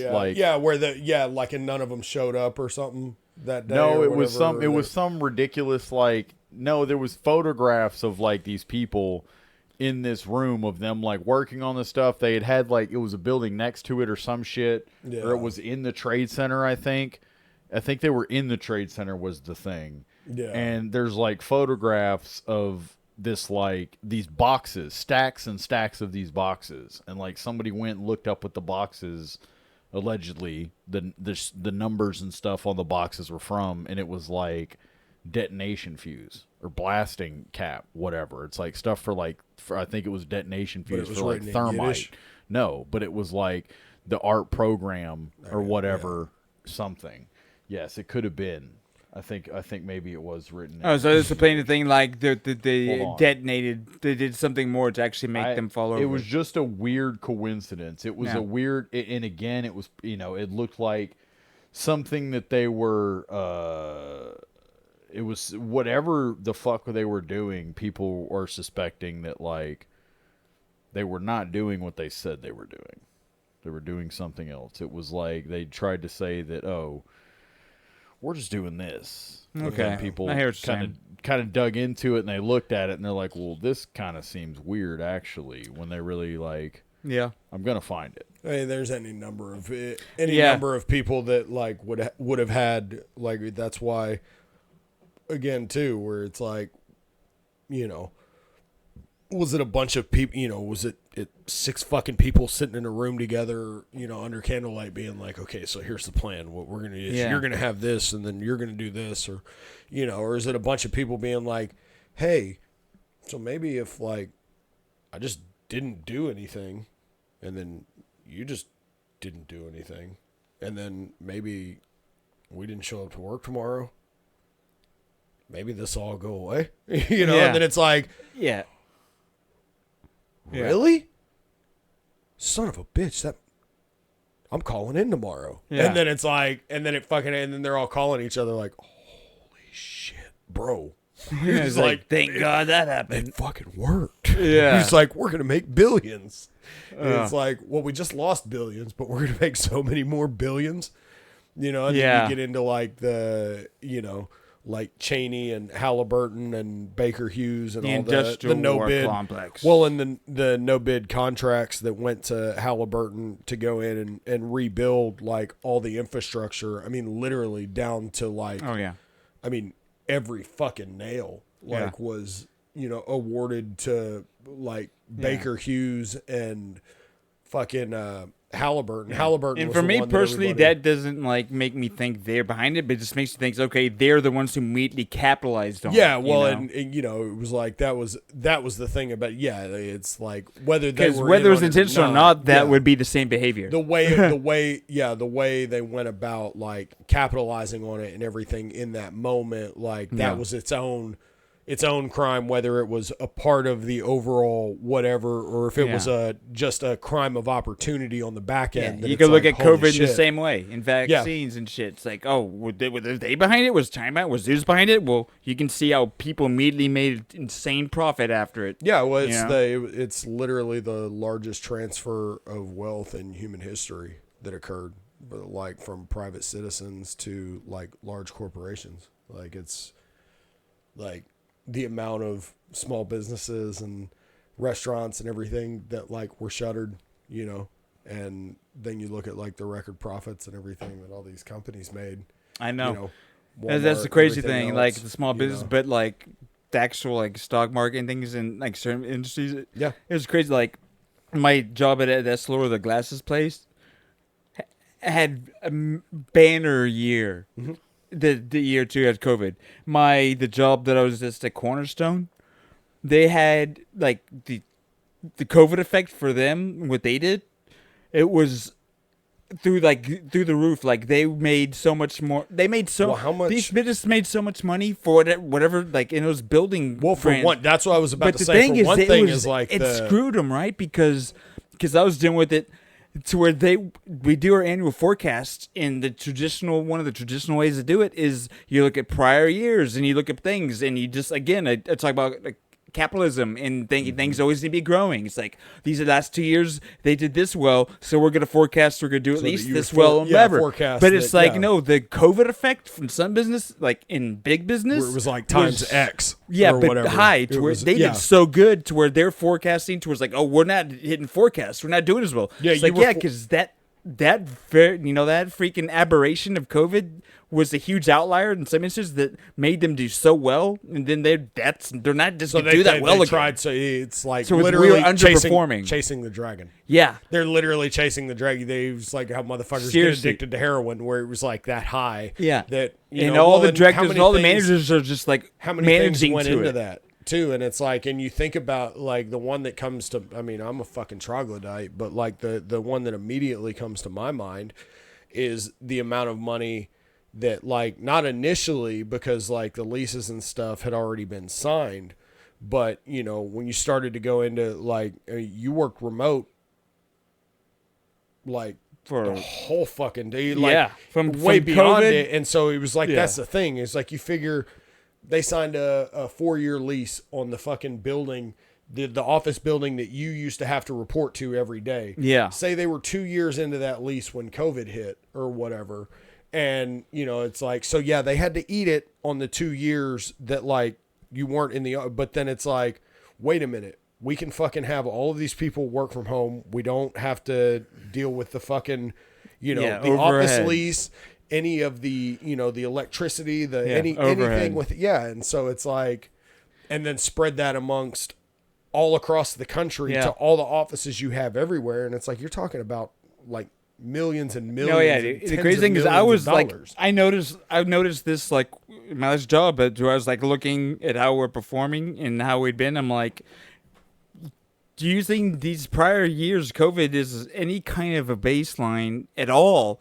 Is not accurate. Yeah, it's almost one where you would totally throw that year out. No, like, yeah, not to throw it out. So I'd be like, we need to actually have at least you know, in business you want to have multiple views and you can have a lot of different scenarios to try and come up with an estimate. But you need to have one in my mind that goes to pre-COVID and then, you know, has some kind of algorithm or whatever just to try and play out under normal circumstances. What were your 10 years prior COVID, prior to COVID? Yeah. And then like what were those like, and then try and get a better baseline, because it's could be every industry's could be different, because some they grew because of it and they could still grow, but a lot of them they had banner years and they're not gonna hit those banner years again. So it's almost like outlier data. It's almost like an aberration that to factor that into any kind of equation, you're not going to be accurate. And I feel like that's what my last job I was saying. Like, man, there's having a bad year or getting worse and worse. Yeah, because the COVID effect is over, and the COVID effect is dragging the average up so high. What? You're fired.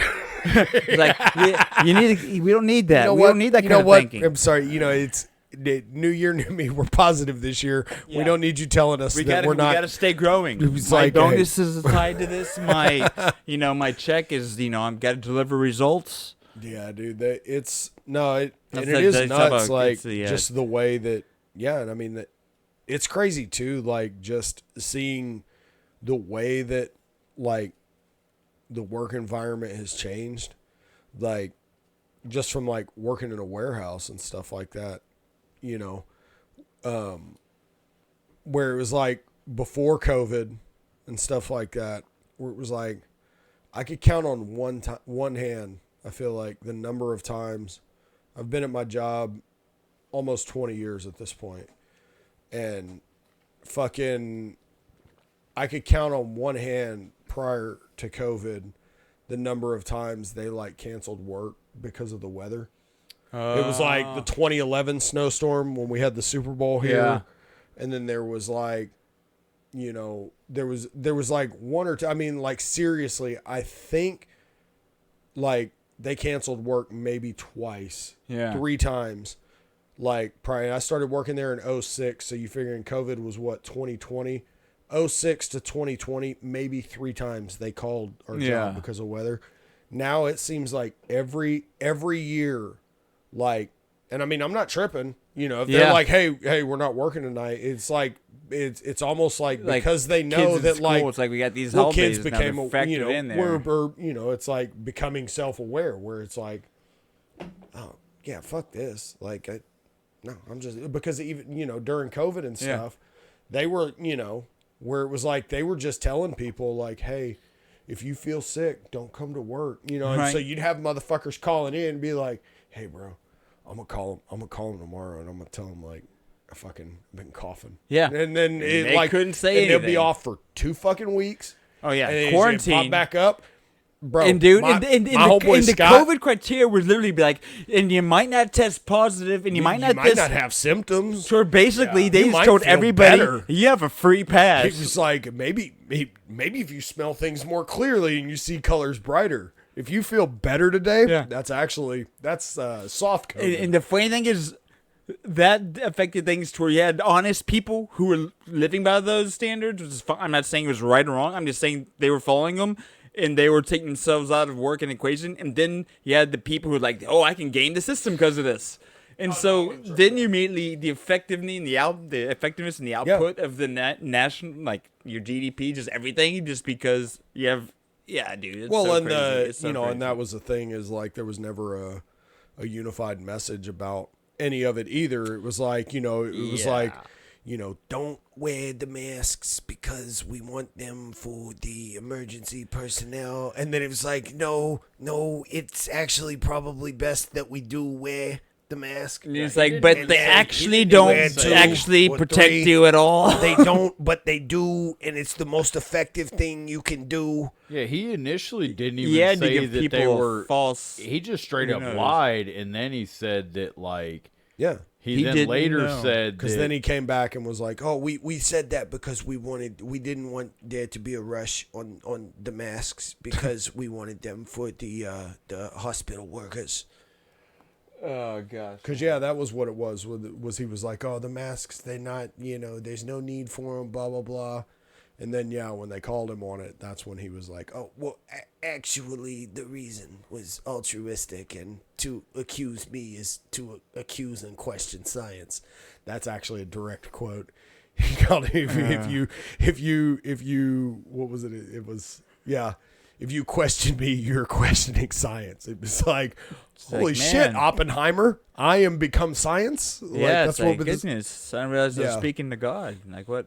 And then you get into the whole bathhouses and, Dallas Buyers Club, that whole, which I've never seen that, but coincidentally, you probably watch it after you watch the Omar spinoff. The doctor, you're gonna have to. You can binge those in the same night. Fucking Omar already came. Fuck. Omar might have a cameo in that. Oh god. He's like, what no, the that was hell? too early. What are you looking at, Mikey? What are you looking up over here? I see you on your phone working on it. Hey, just wait. I'm getting close. For that same thing? Yes. Okay. An hour and a half later. Hey, no. I respect it. Dude, I'm swear. I really, this means a lot to me. I mean, I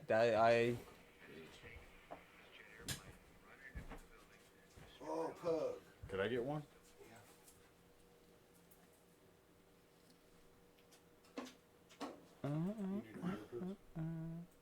I'm getting close. I know I am. I think I'm good. Thank you.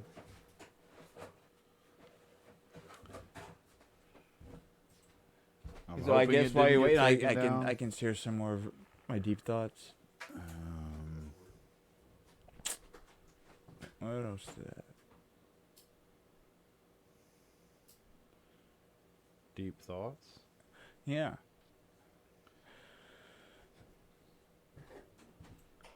Oh yeah. And then once you find it, you know, but it kind of ties in.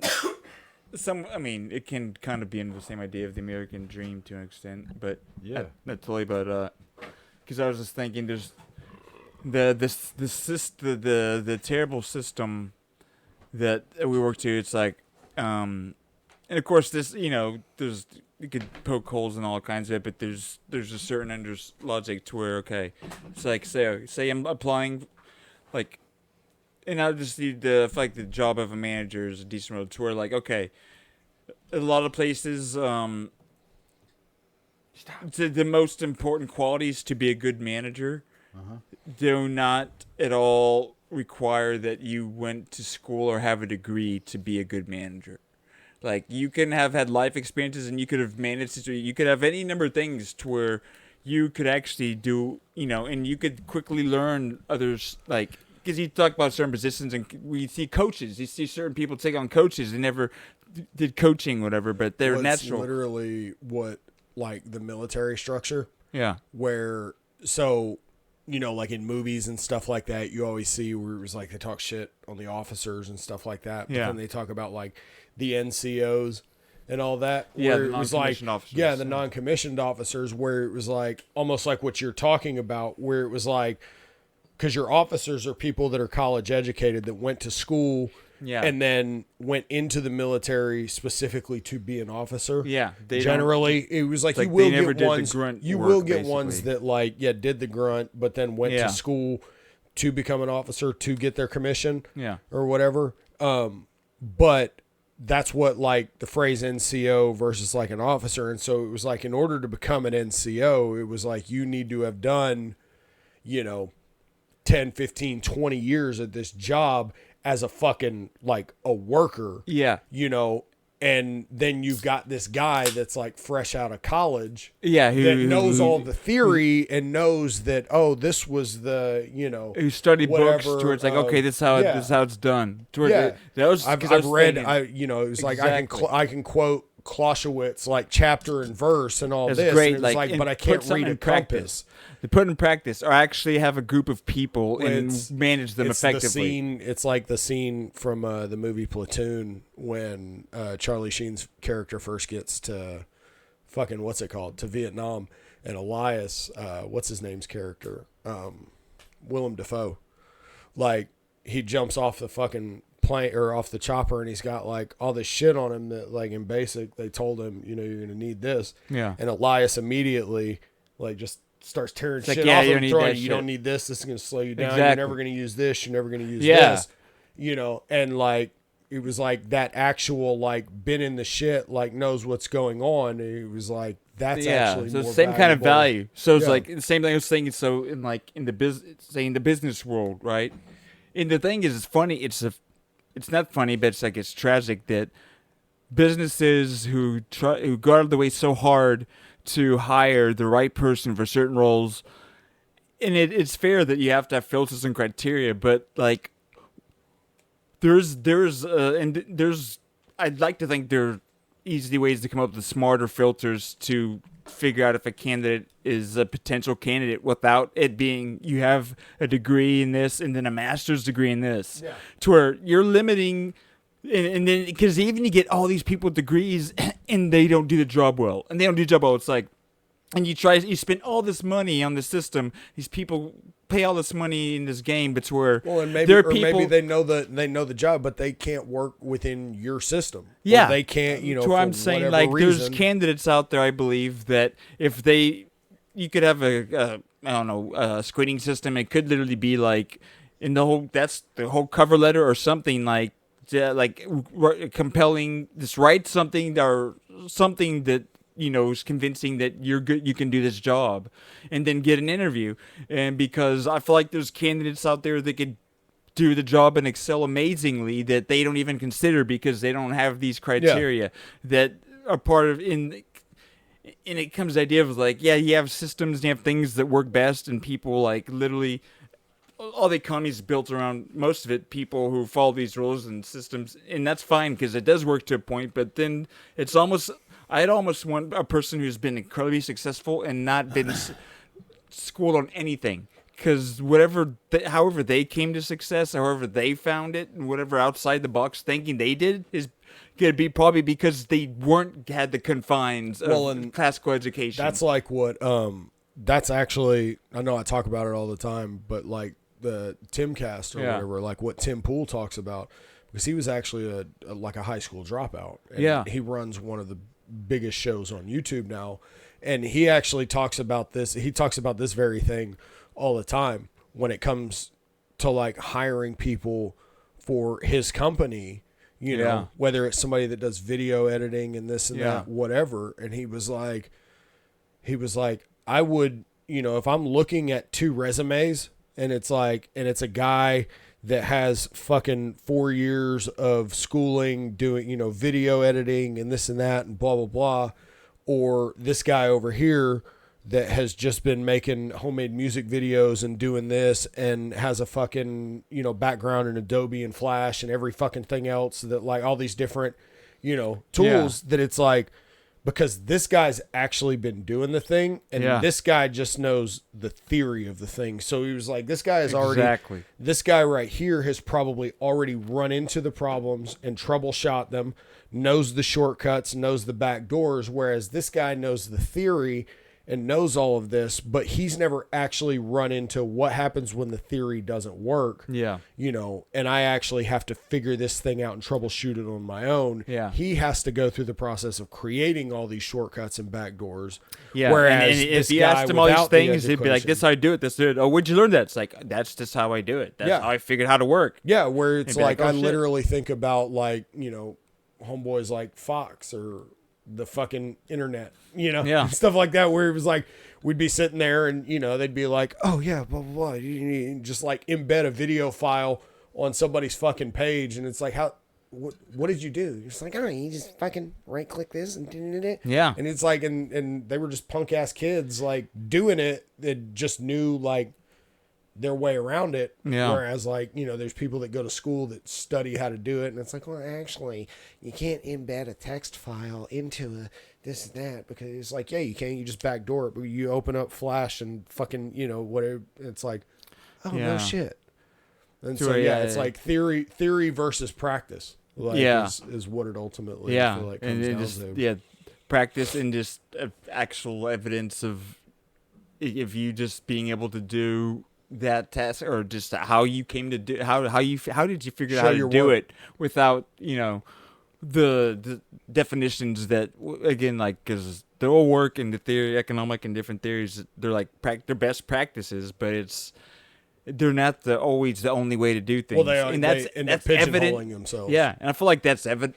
Maybe one of the most evident things is like in certain visionaries, but in certain coaches, whenever coaches do shit and it works to where it's not following the status quo. Well, it's a high risk, high reward type thing, because it's like, because if you go outside of it and you fail, it's like, of course you failed because you went outside of the generally understood orthodoxy. Yeah. So why the fuck wouldn't you fail? Or it could be like Jason Garrett and whoever else and failed doing the orthodoxy. Have, all three phases. All three phases. You know. Yeah. Offense, you can follow the teams, textbook and turnovers. say the textbook didn't work either. Son of a bitch. Blame it on something else. That's the locus of control. It's all about what. So how is the locus control getting you closer to this? You know, Matt. Do you know the concept of sunk cost, Mikey? The sunk cost fallacy. Yeah. Yeah, I think that's the phrase. I think I'm the sunk cost fallacy. I think I'm learning it. I think it's becoming evident. No, it's already there. It's tough. Where it was like, I've already spent so much time doing this, like I have to carry it on, and it's like, no, you're just continuing to make. That's like the quote about boats, where they're like, it's like you throw more money into it because you've thrown so much into it already. It's like, you cut your losses, basically. I'm not cutting the two my happiest losses. moments, or the two best moments in a boat owner's life is the day he buys it. That's a fair question. When did you see this video? Yeah. There's like, because the idea of like, oh, I have a boat, you know, it's like, you know who the happiest man in the world is? The guy who has a friend that has a boat. Yeah. Like that's it really is, man. Yeah, I'm about at the point where I'm just about to give up on this. This might be on a special episode that we do once Mikey tracks us down.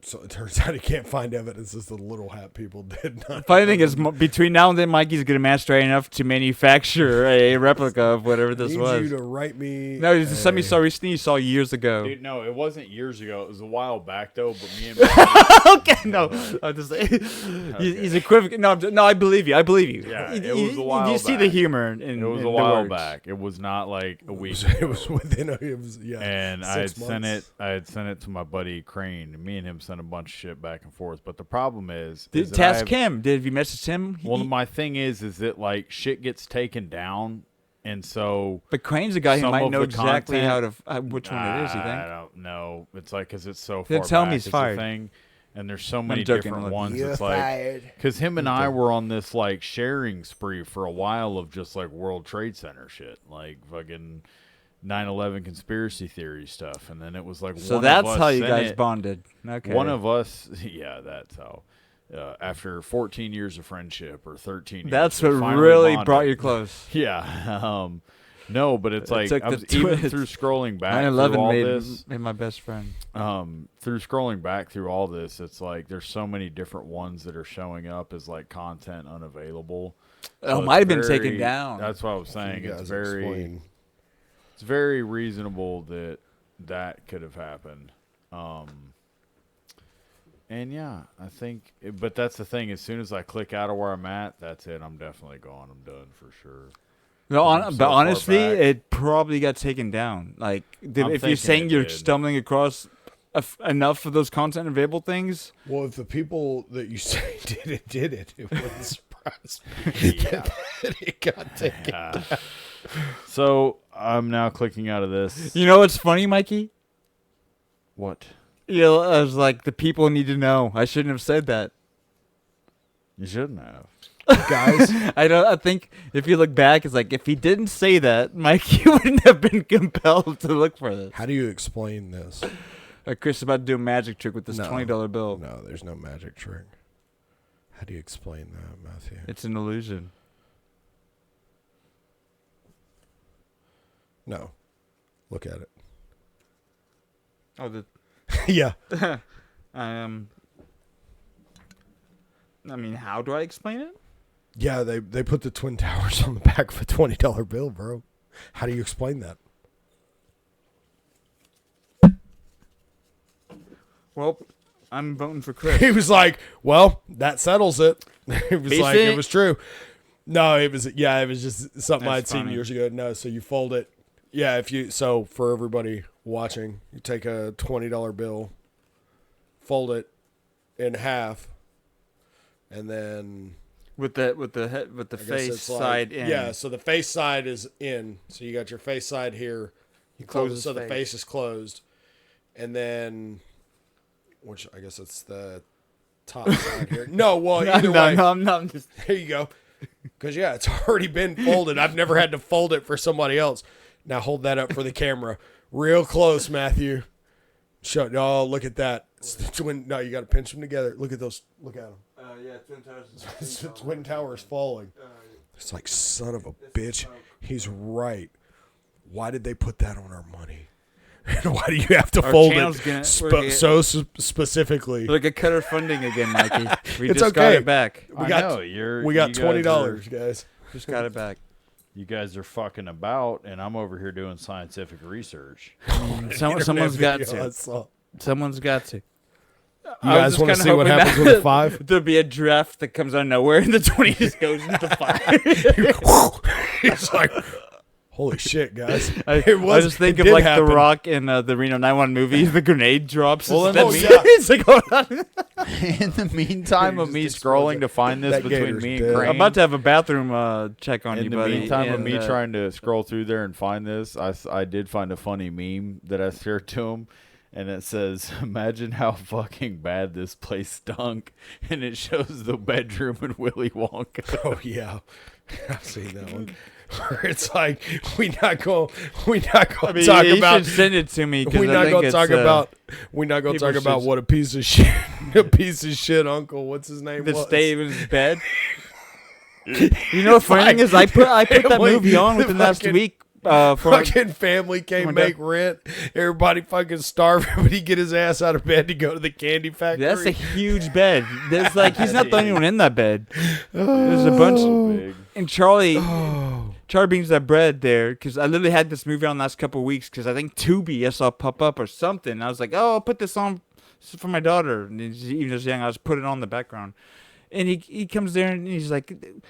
That's back when the kids could get them tobacco, get their parents tobacco. He's like, oh yeah, because he got him a tobacco. Plug. He's yeah, like, got him a chug. I can't smoke it but it's like, but you can't get out of bed either. Yeah, that's what I said. Yeah, he's fucking, he was like, shout out to Uncle Jack or whatever his name is, for staying in bed while his family lose the house, but he gets out of bed to go to the chocolate factory. Fucking, he kind of looks like Bernie Sanders too. Man, there's a joke I'm making in my head, but I don't think I can risk making it. I wouldn't. Because it's related to that one. Oh, yeah. I wouldn't. Related to what? But, yeah. What? It's getting late, though, Mikey. Okay. Well, if we're done, we're done. If we're wrapping up, we're wrapping up. He's like, I was just about to find it. I was almost there. To find it. I had it. It was the next one. Almost Yeah. there. It's like a gambling junkie. At He was this point, one more pull, guys. At this point, I wish I put it. backed away. Actually, I'll be able like, to. You never walk away from a heater. I had a hot hand. He's like, you never. What was that? Was that Wedding Crashers? No, it was Hangover. Yeah. He was like, you never walk away. Jeffrey Tambor. Yeah. His advice. Oh, that's great. After they ruined his car. Oh, I think it's rec time, Mikey. I think it is. My recommendation of the week is give your friends time to find internet videos from some time within the last 4 to 6 years. Hey, yeah, I know. I'll give you all the time you want. You know, it's just when you're a father and you gotta take on many responsibilities with the child rearing. Then you only got so much energy. You gotta manage that. You gotta manage your time in a different way. Pawning off using your kid as an excuse. Hey man, I'm just saying.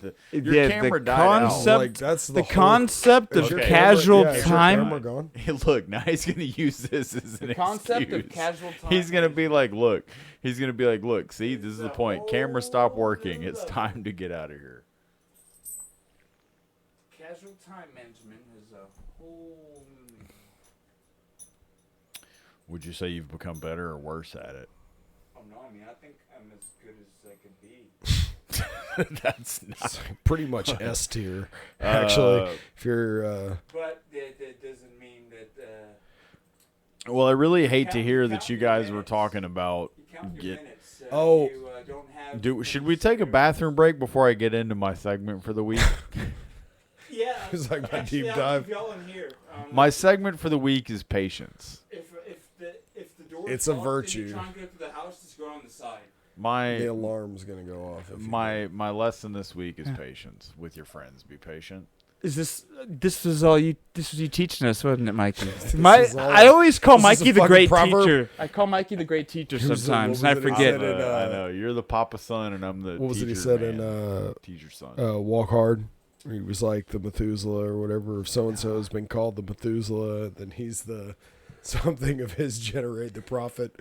Oh man, yeah. It was Eddie Vedder's like speech to him getting into the Rock and Roll Hall of Fame. I'm pretty sure I just energy vampired y'all. Matthew, at least, he was just watching. No, you might have energy vampired the podcast because we were just sitting here talking about all kinds of fucking nut shit. Hey, it was fine. I was honestly enjoying it. That's why I kept scrolling. Had y'all stopped talking? I am about to deuce myself here, so better. Yeah. Okay. Well, I'm not joking though. No, all disgusting. Right. Well, recommendation of the week is, you know, if you haven't shit your pants in a while, maybe you should don't keep pressing things waiting. If there's something pressing, handle it. If you're doing if you're just getting in the podcast game, it's not a bad idea to wear adult diapers sometimes. You know what actually might be the move is to get like the little camping toilets, but doctor them up so it looks like you're sitting in recliners. You know, maybe sit there with some assless chaps that look like regular break pants. Will just be us changing out. Yeah, the you're bucket. just sitting there, you know, because then you could pee sitting down. Well, I believe it was Winston Churchill that said, "Nothing less to say, but why be stand be when you can shitting sit? Be squeezing."